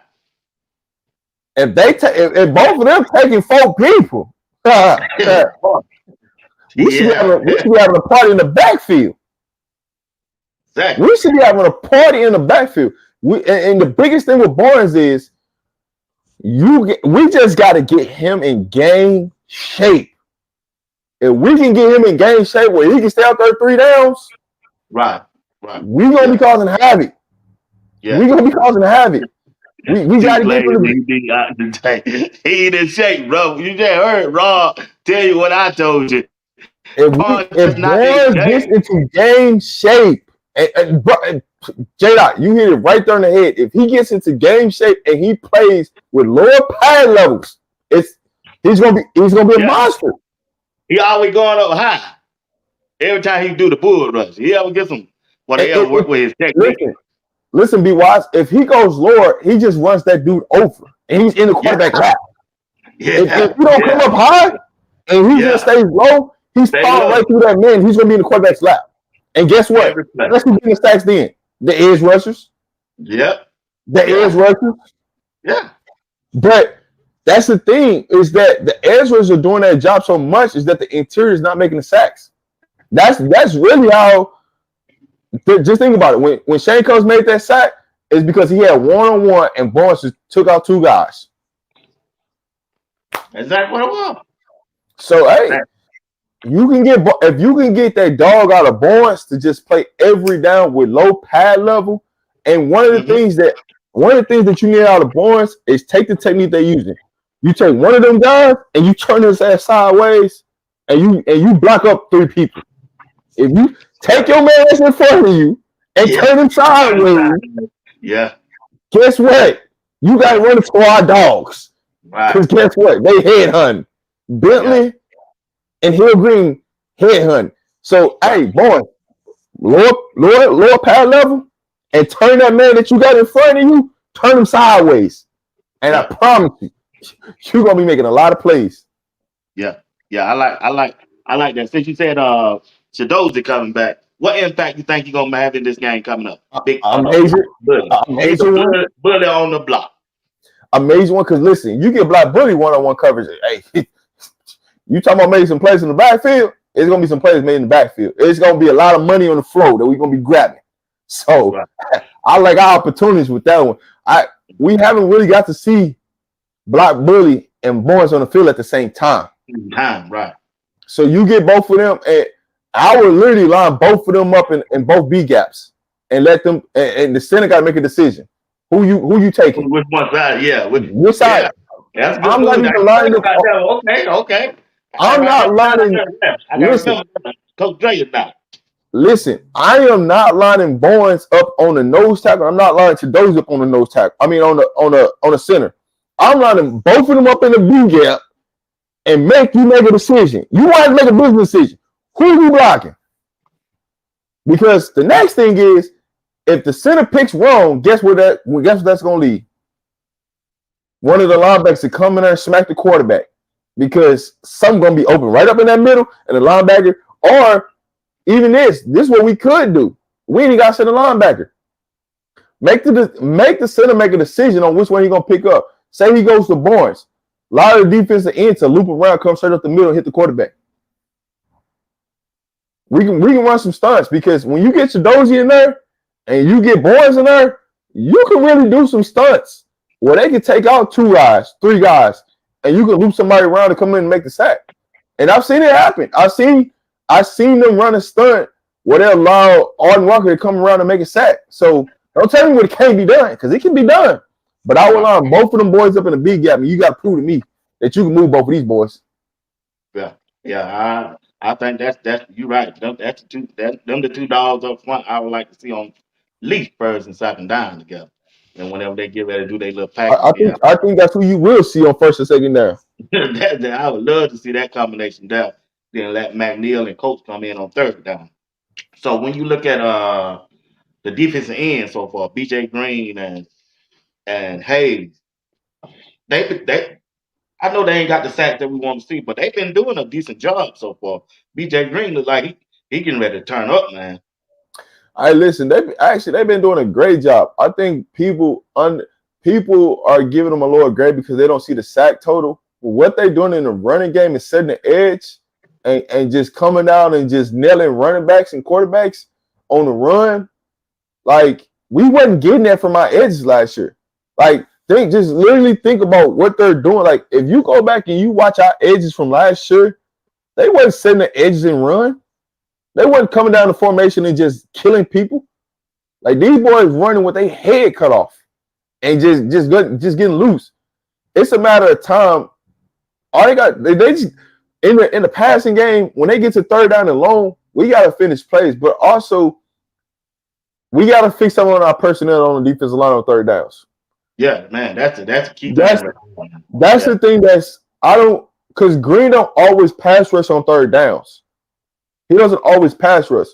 And then if he is pass rushing, he's not always lined up as the edge. He's a lot of times lined up as the defensive tackle in a sense, or standing up as the defensive tackle. So I think they're going to tweak something. They're going to tweak something on third down and longs on, creating pressure. Something's going to change there this week. I don't know what they're going to change, but something's going to change there. If there's something about this third down and quarterback keep running the ball on the, I said, if the linebacker coach noticed this, I mean, come on now, defense coordinator.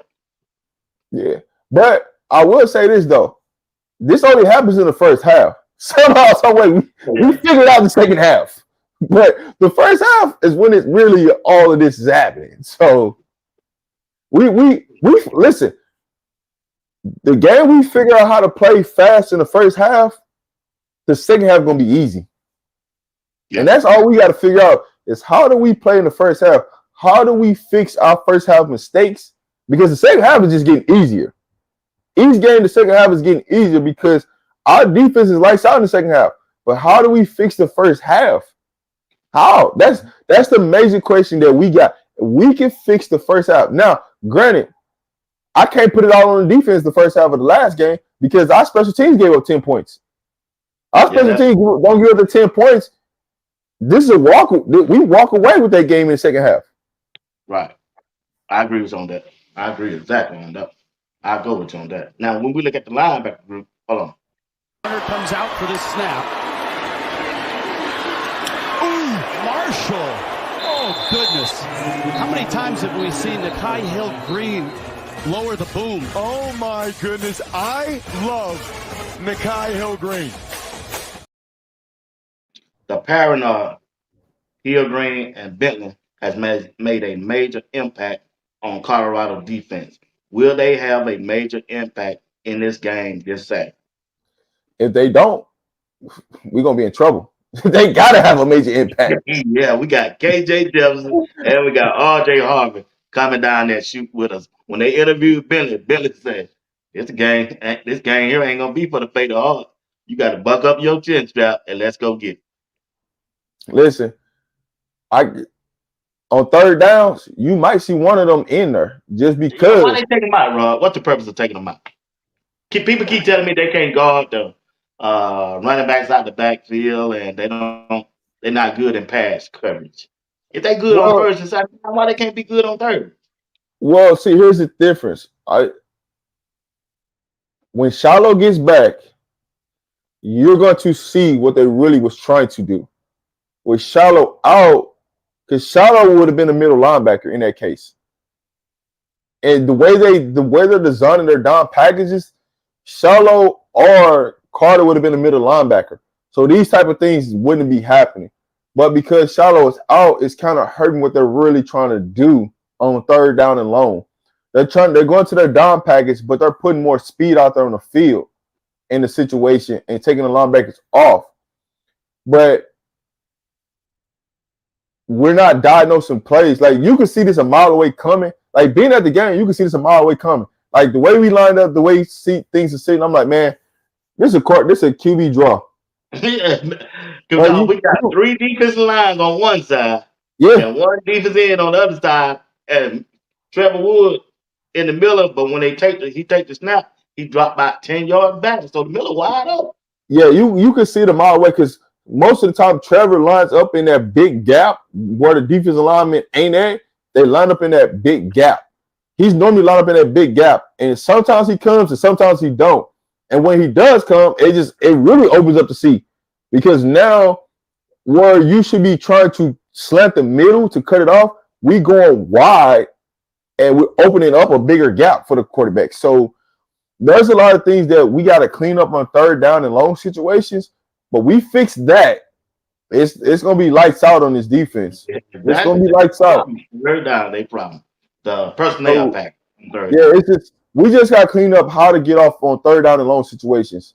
Like third down and short situations, we know how to get off the field on those situations because guess what? Guess who's in the game? Yeah, two linebackers. The linebackers are in the game. When we in third and long, is them when people convert on us, it's third and long. It's not third and shorts. Right. When it's third and three, our linebackers on the field, they're not converting. When it's third and long is when people are converting on us on third downs. Like if you used to put a percentage in on like third and long versus third and shorts, the percentage of third and longs will be higher on people converting than it is when it's third and short.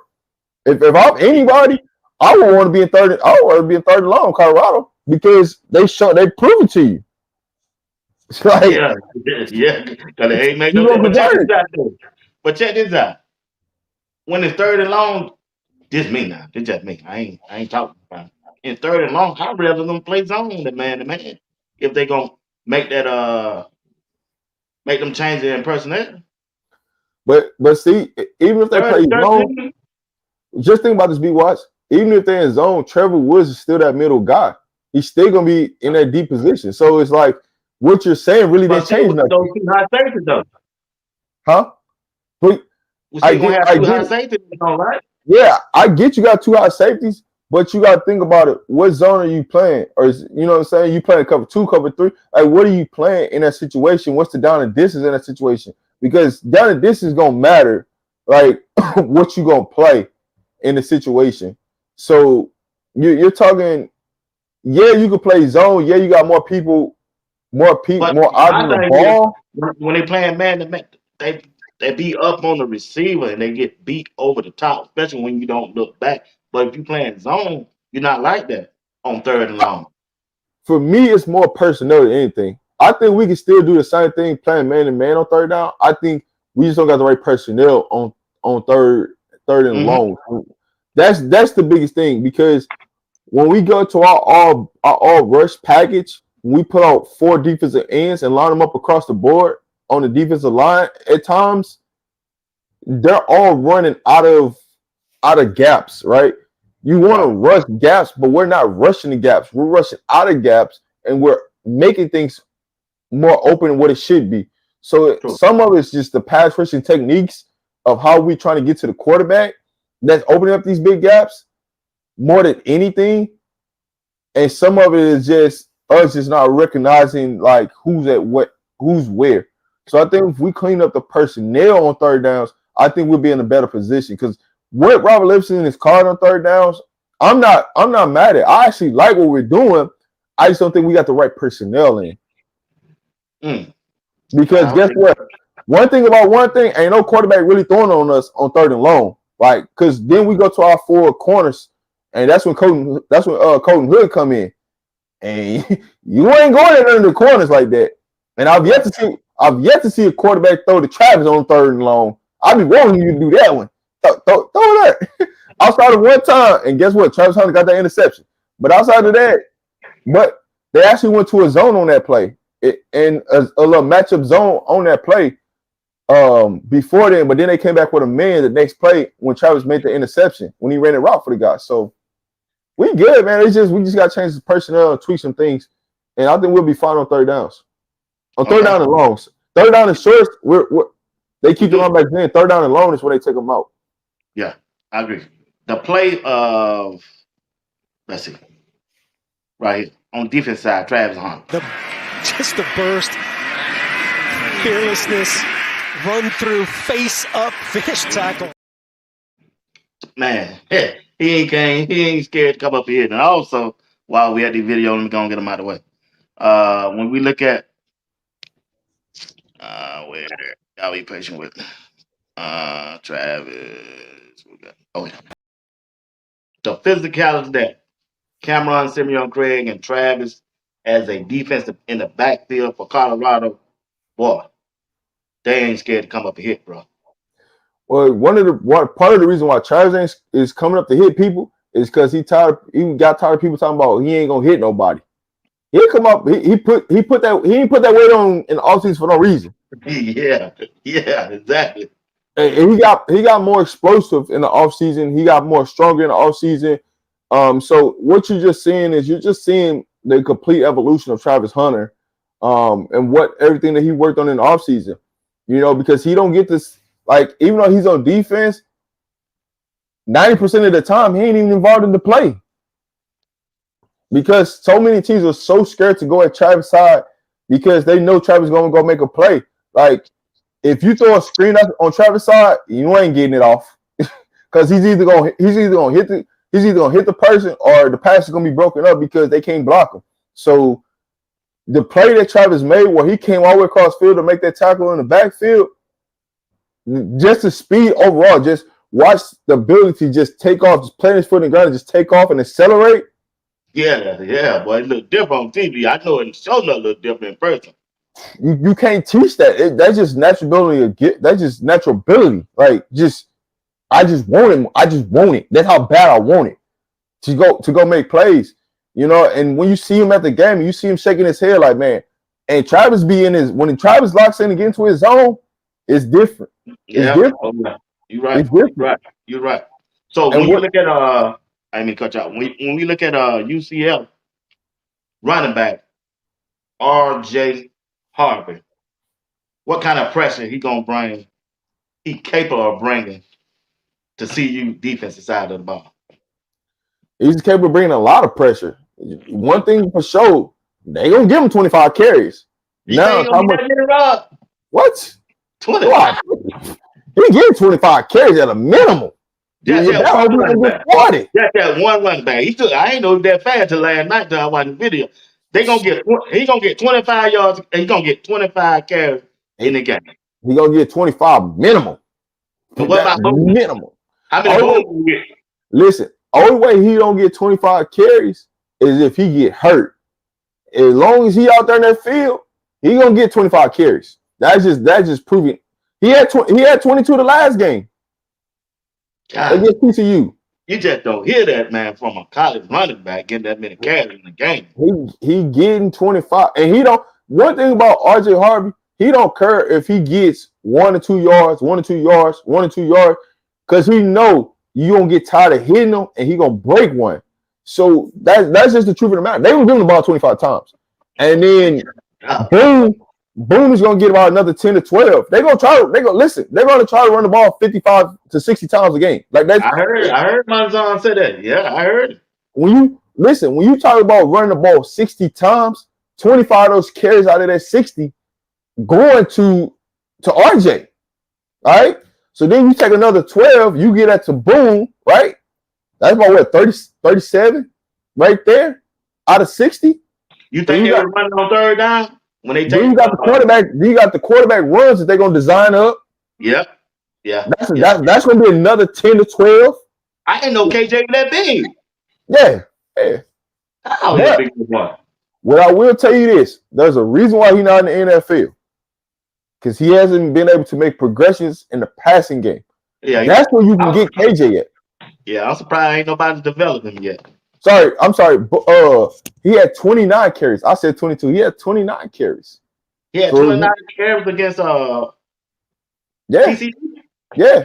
Boy, you just don't hit no running back unless it's that dude for Oklahoma State. Yeah, so if you don't think he's gonna get the ball 25 times against Colorado, Yeah. That makes sense, that man. Good gracious, man. Yeah, he but must be he ain't Bell Cow then. he's a man. Listen, they believe in him. He is the team. He is Man, their Travis Hunter. this dude ran for 1,400 yards last year. Yeah, he is their Travis Hunter. They are going to give him the ball. Like it ain't no if, ands, and thirds. If you're not game planning to stop number 7, on, man. Hold time about, man. You and J Dot. I think J Dot. You said the same thing you said. J Dot must be one of your folks. yeah, I that's think. that's Yeah, that's, get this that's my out there. producer. Y'all telling me this dude been running 25 times per game in a season? Yeah, they One want to running give back, not the team, just one running back. Look, BWatts, when you get off here, I want you to look at how many carries he had last year and then divide it up by how many games they play. And it's going to break down. It's about 25 carries a game or more. God. He been doing this boy. You just don't hear that now, man. Boy, them linemen got to come with it then. Hill Green, Bentley, JB, Webster, Trevor Wood, they got to come with it, man. BWatts, this is as simple as it can get. Colorado got to hold them to under 225 yards rushing. They win this game. If they let them get up as a team. I thought you were talking about that one. I said, man, no. As a team, Colorado got to limit them to under 225 rushing. Colorado wins this game. If they get over 275, it's going to be a long day because they're going to control the clock. But if you can get them to under 225 rushing yards, and here's the biggest thing. You got to make KJ Jefferson throw the ball more than 20 times. If you got KJ Jefferson throw the ball more than 20 times, your percentage of winning, it goes up because he doesn't throw the ball more than 20 times. So he's not that active either. But hey, to the chat, how many y'all think RJ Harvey gonna have? Hold on. Let me rephrase this. What's the amount of yards Colorado can give up to RJ Harvey, if that makes any sense? I don't think he get 100 yards. So listen, what do you have, $180 last game? So Colorado got to limit him to about 110 or less. He ain't getting no 100 yards, brother. I just don't see it on our linebacker. Unless they do something crazy on third down. Unless they run that ball on third down when they ain't out there. It's not about first and second down. It's third downs when he makes his plays.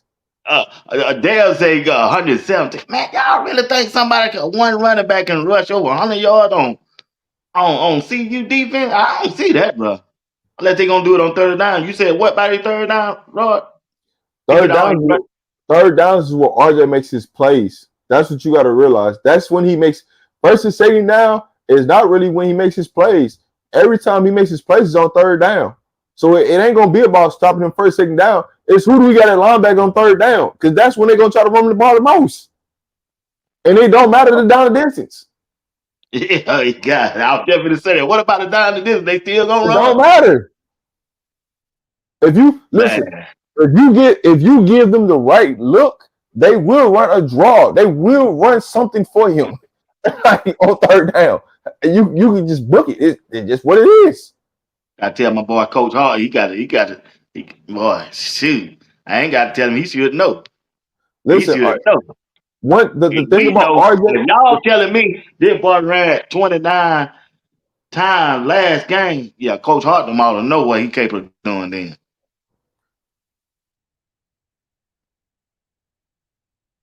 I ain't know the boy was that good till I watched that film last night. I said, dog.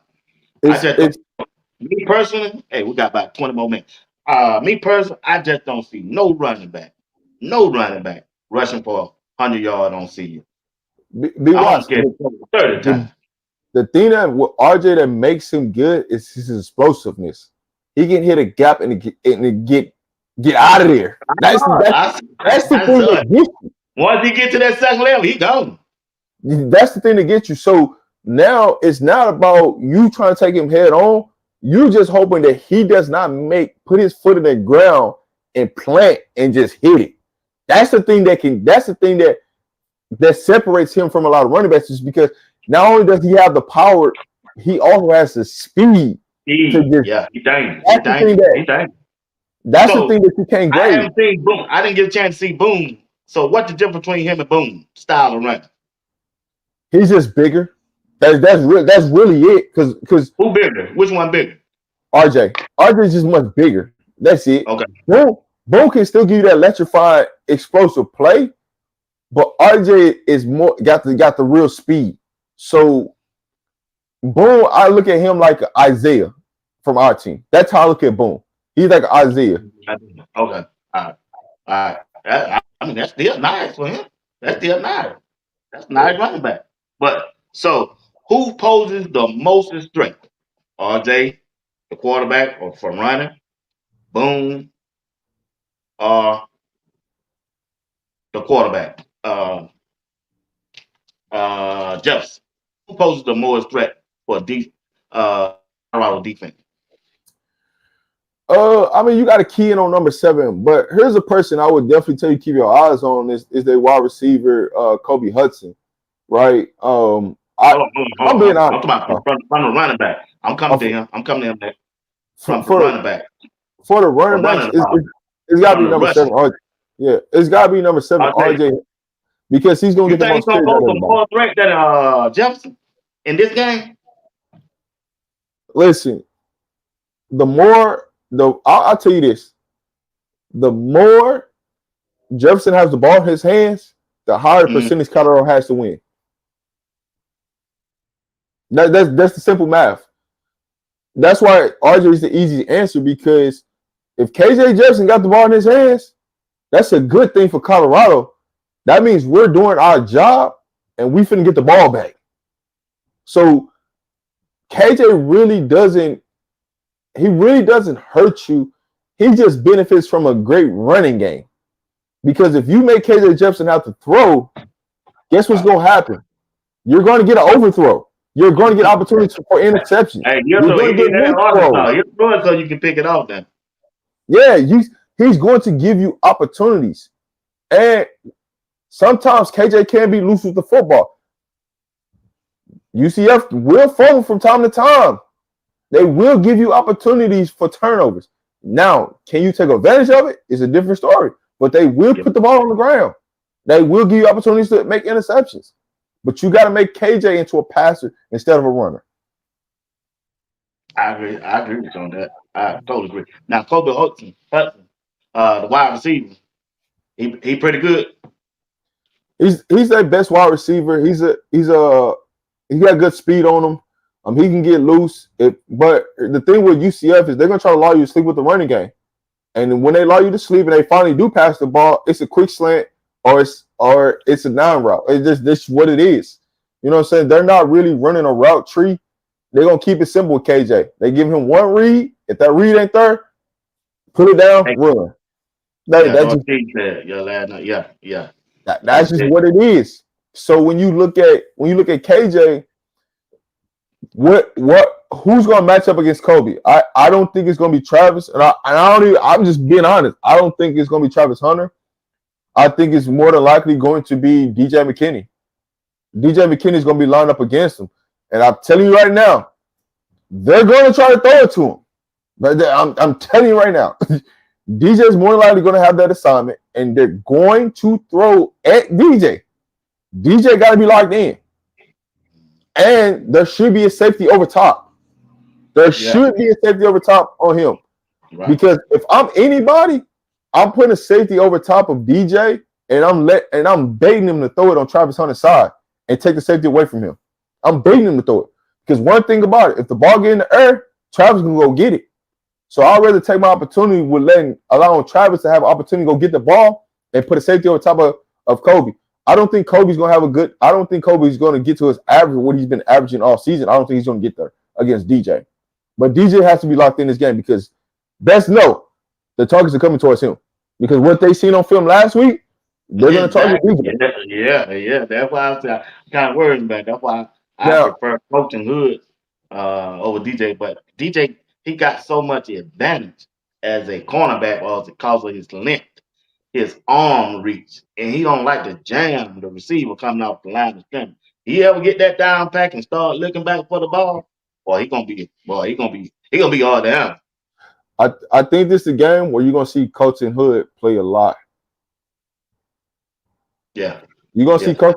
I truly got this theory. If I'm CU, this is really what I really would do. I would literally move Travis Hunter to safety and to bait them into throwing the ball. The reason why is I would put Colton Hood on the field, and I would put Colton Hood on Kobe, and leave DJ on the other side and have Preston in the slot, and I would have Travis Hunter and Carter Stoudemire as the two safeties this game. Y'all hung on Stoudemire. I like listen. Listen, you gotta think about what I'm finna do. I'm putting Cam in a box for the run, so you get that 4-3 look, and I'm leaving Travis Hunter as the single high safety, and I'm daring you to throw a bomb because guess what? If you throw that bomb, I got Travis Hunter. They can go get it, and that can make up for any corner mistake that you. If the corners get beat and KJ Jefferson, he's gonna loft that ball up there to give a safety opportunity to go make a play. I'd rather have Travis Hunter in that situation as a single high safety. This is the only reason why I'm doing that. You can't do it. No, Preston's on the field. Preston's in the slot. I ain't taking Preston off. Preston's in the slot. I take him out. Listen. He's struggling to me. No. You can't. No. Yeah, he's struggling. Listen what I'm saying. I got DJ on the field. I got Colin Hood. I got Preston in the slot. I'm bringing down Cam in the box for third linebacker. I'm leaving Travis Hunter as the safety, as the single out safety, and I dare you to throw a bomb because Travis Hunter gonna go get it. I dare you to throw it. But he don't throw that many. KJ don't throw them long passes. Yes, he does. He will throw a long pass. Yes, he will. He's going to throw one. I'm telling you, he's going to throw one. Okay. So. And then don't get me wrong. There's nothing wrong with Carter Stoudemire. It's just I want to be able to put Travis Hunter in opportunities for him to go make plays. That's the reason why I'm putting him as a single out safety. You don't think Herm Smith can make plays? Yeah, I do. But what I'm doing is I'm putting more speed out there on the field. Is what I'm doing. That's my thinking, right? Travis Hunter's more faster than Herm in that situation. He's more faster than Carter Stoudemire. Travis Hunter can eat up space fast. So even if they try any screen or anything like that, you got Travis Hunter coming down making plays, flying, make plays. And even if a corner gets beat, Travis can make up for it. Versus, versus like Carter and her being slow reacting, Travis' natural instincts can take over. So you got to think about it. There's no team throwing on Travis. So basically, he's locking down one side of the field. But if you put him in the middle of the field, it gives you more opportunities to make more bigger plays. Because now you really got to make a decision. You really got to make a decision on hey, do I throw a 50-50 ball up? Because right now, teams are throwing 50-50 balls up and our safeties are not getting there. Well, if I put Travis Hunter in the middle of that field, you tell me Travis Hunter can't go get that ball? Yeah, he can go get it. He gonna go get it. He gonna turn to the receiver, put his head down, and go take that thing. So that's more what I'm looking at is if we are in an open field, give me Travis Hunter gonna make that play over Carter, over Herm in that situation. That's all I'm saying. Now I wouldn't do that every down, but in certain situations, if you look back at that play, the last play of the game, Travis was lined up as a safety in that spot. That's why he was there to make the play. He wasn't lined up as a corner. He was lined up as a safety. Right. So don't tell me they can't do it because that last play, that's where he was lined up as. Yeah, I noticed that. Yeah. Yeah. He could have made another play when like that on Nebraska, but he chose not to. Not seen that that play that remind me of that. Hey, we want to thank everybody for tuning in to Sports Talk. We'll be watching Raw Demand Media. If y'all don't mind, hit the like button, subscribe to both channels if you haven't subscribed, and also while you're at it, hit that bell notification. It'll let you know whenever we go live and drop a video. If y'all don't mind, appreciate each one of y'all for participating in the chat and watching the broadcast right now. We got about 8 more minutes, and we're gonna end the broadcast, but if you're in the chat, y'all let me know who you think gonna win this Saturday and what's your prediction of the final score. Rod, go ahead. This is the last thing I'll say. Travis Hunter makes more plays when he's off the ball than on the ball. That was the last thing I was gonna say about it.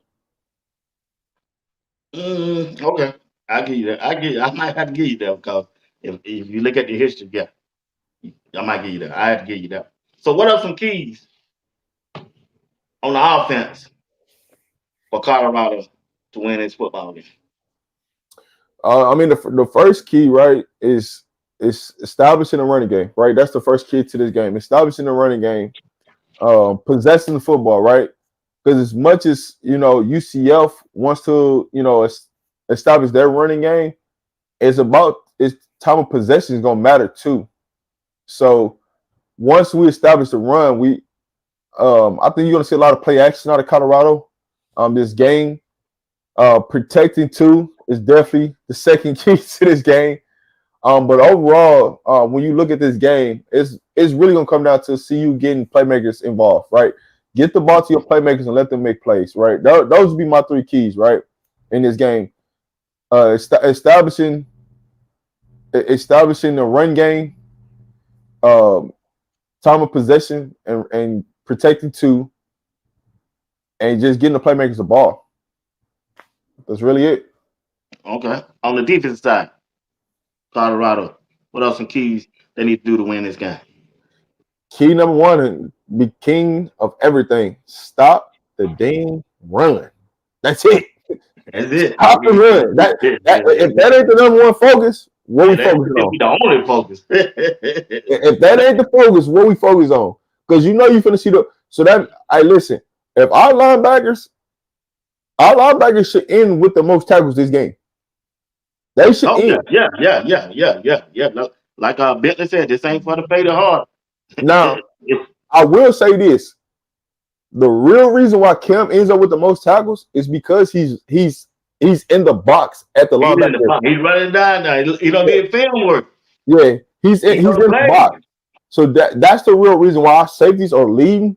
That's why the reason why our safeties are leading is because he's down in the box with the linebackers. So our linebackers should be the leading tacklers this game. And it's pretty day. The number 1 goal right now is stop the run, right? Right. Number 2 on defense, we got to get turnovers, right? We got to get turnovers because they're going to give us opportunities to get turnovers. We got to get turnovers. And number 3 is just punt return, right? Give us an opportunity on punt returns. That's it. That's all I ask. That's the 3 focus on defense. Yeah. Lauren said, what happened when Shiloh come back? When Shiloh comes back, you're gonna see a different down package on third downs. That's really truly what's gonna happen is that they're gonna move Carter, Stoudemire. They're probably gonna put him in the box or Shiloh in the box. One of them 2 are gonna be in the box, and the other one's gonna be up. So you're gonna see a difference in our down package. I'd rather Shiloh be in the box. I would too, but I would really rather for Shiloh not play this game, to be honest with you, and just have this other week off and be ready to go for K-State. But I ain't the doctor, so somebody told me he playing. I said, what? I said, man. If it was up to Shiloh would have played last game. I'm being honest. He would have played last game. I But do. if he plays, he's gonna play with a cast on. So Shiloh can help us, but also it can hurt us because you know what I'm saying, we've learned how to play without Shiloh.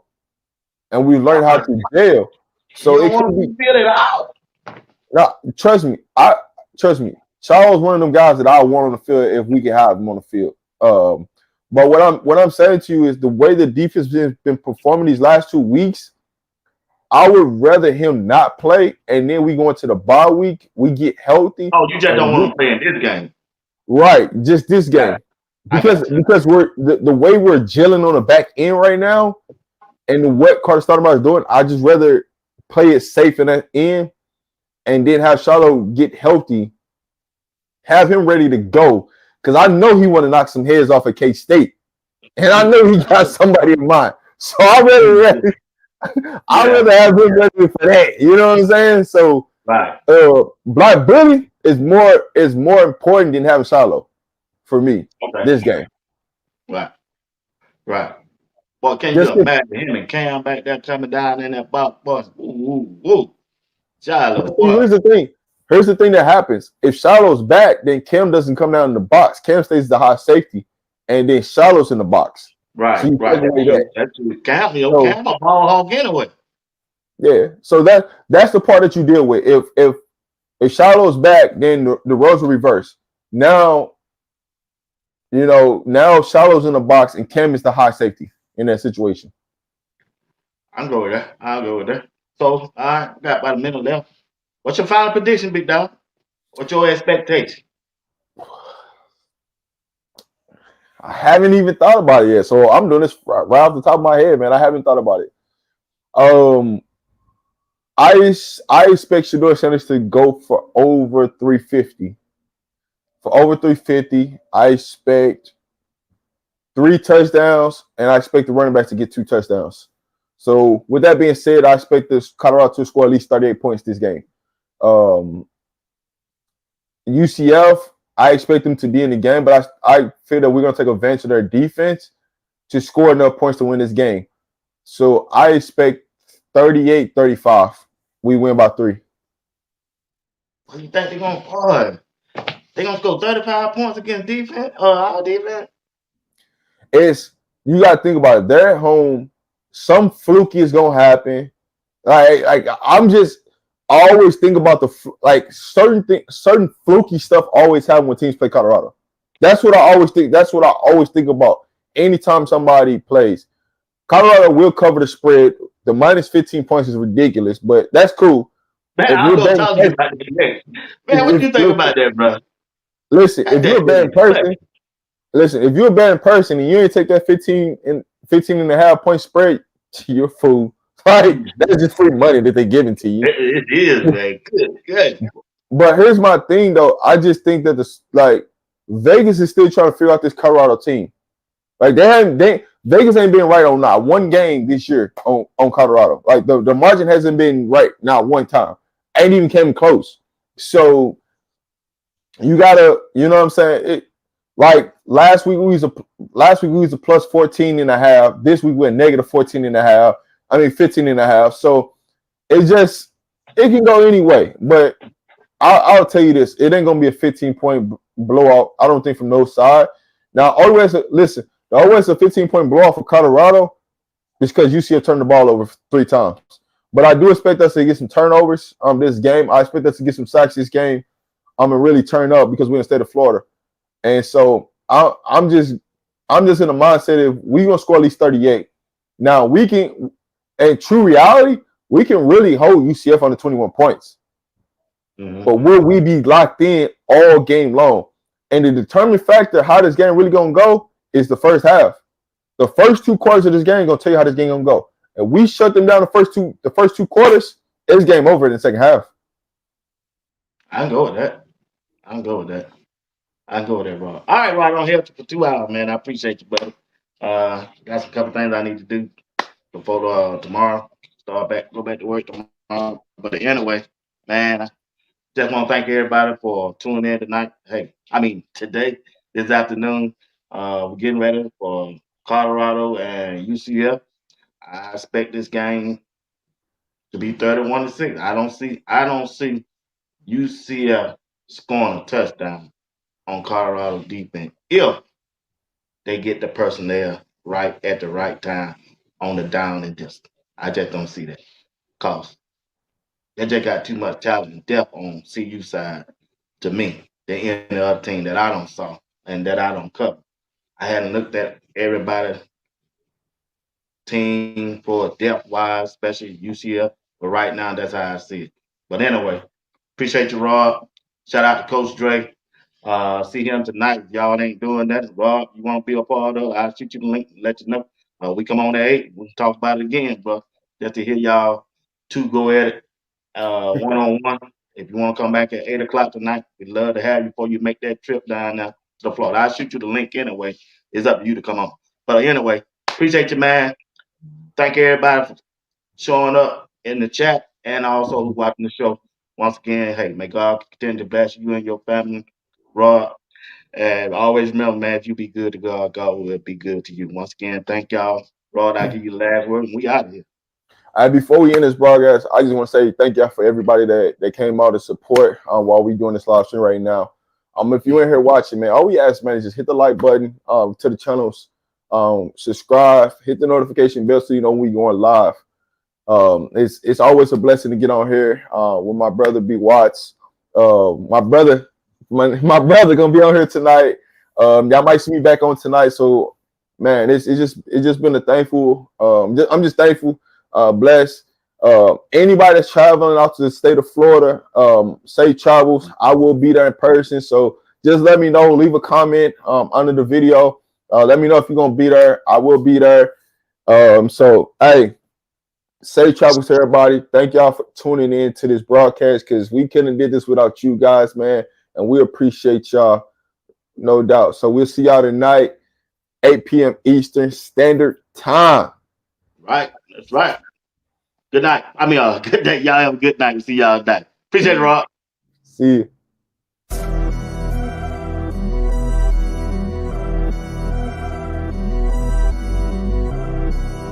You're watching Sports Talk with BWatts Entertainment. I'm your host, Bernard Watt. We see you.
Move people off the ball when we run it. Protect the fucking quarterback. He is getting hit way too much. I don't like it, so I know you don't like it. I know you like it. Take pride in not letting your man hit the quarterback. Do we understand that? Sure, sir. I don't want to see him on the ground no more. It's time to go hunt. Hey, no more MMA. Execute the game. Cover your ass off. Let's go get this. Let's go take this game off. Y'all fucking with me. Building a foundation. Get locked in. I don't give a fuck about you being fatigued, because this is what it's going to be in the game. It's going to be hot. It's going to be heavy. We're going to be breathing hard. You got to focus and get the job done. Y'all understand where I'm coming from? Sir. Fatigue make cowards out of all of us if you let it. Don't let it. Dig deep and work. Work. That's all we got. Work. Work don't give a it just want to get done. Y'all understand what I'm saying? It just want to get done, so let's get done. All right, here we go. Let's go. You got to bet on you. It's so funny that you believe in others. You would bet on others. You would support others. You would be there for others. You would even lie at times for others. But when it comes to you, you take a darn back seat. I don't understand it. I'm going to bet on me. Now that hope has elapsed, it's time for expectation. And I hope you're sitting there with expectation that when you pull into the stadium or you turn on that television, that we're going to give you what you desire.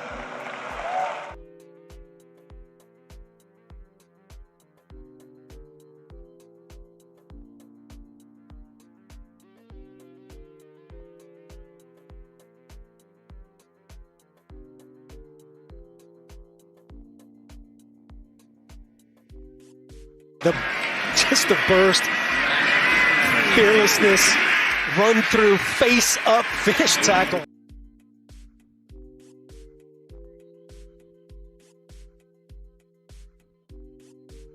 Comes out for this snap. Ooh, Marshall. Oh, goodness. How many times have we seen Nikhai Hill-Green lower the boom? Oh, my goodness. I love Nikhai Hill-Green. Listen.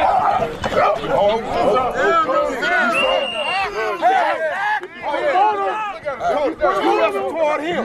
Get your ass up him. Stop all the bullshit. Go, goddammit.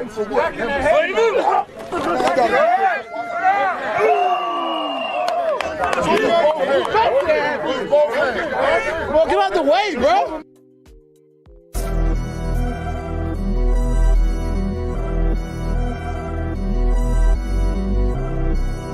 You're watching Sports Talk with BWatts Entertainment. I'm your host, Bernard Watt. We said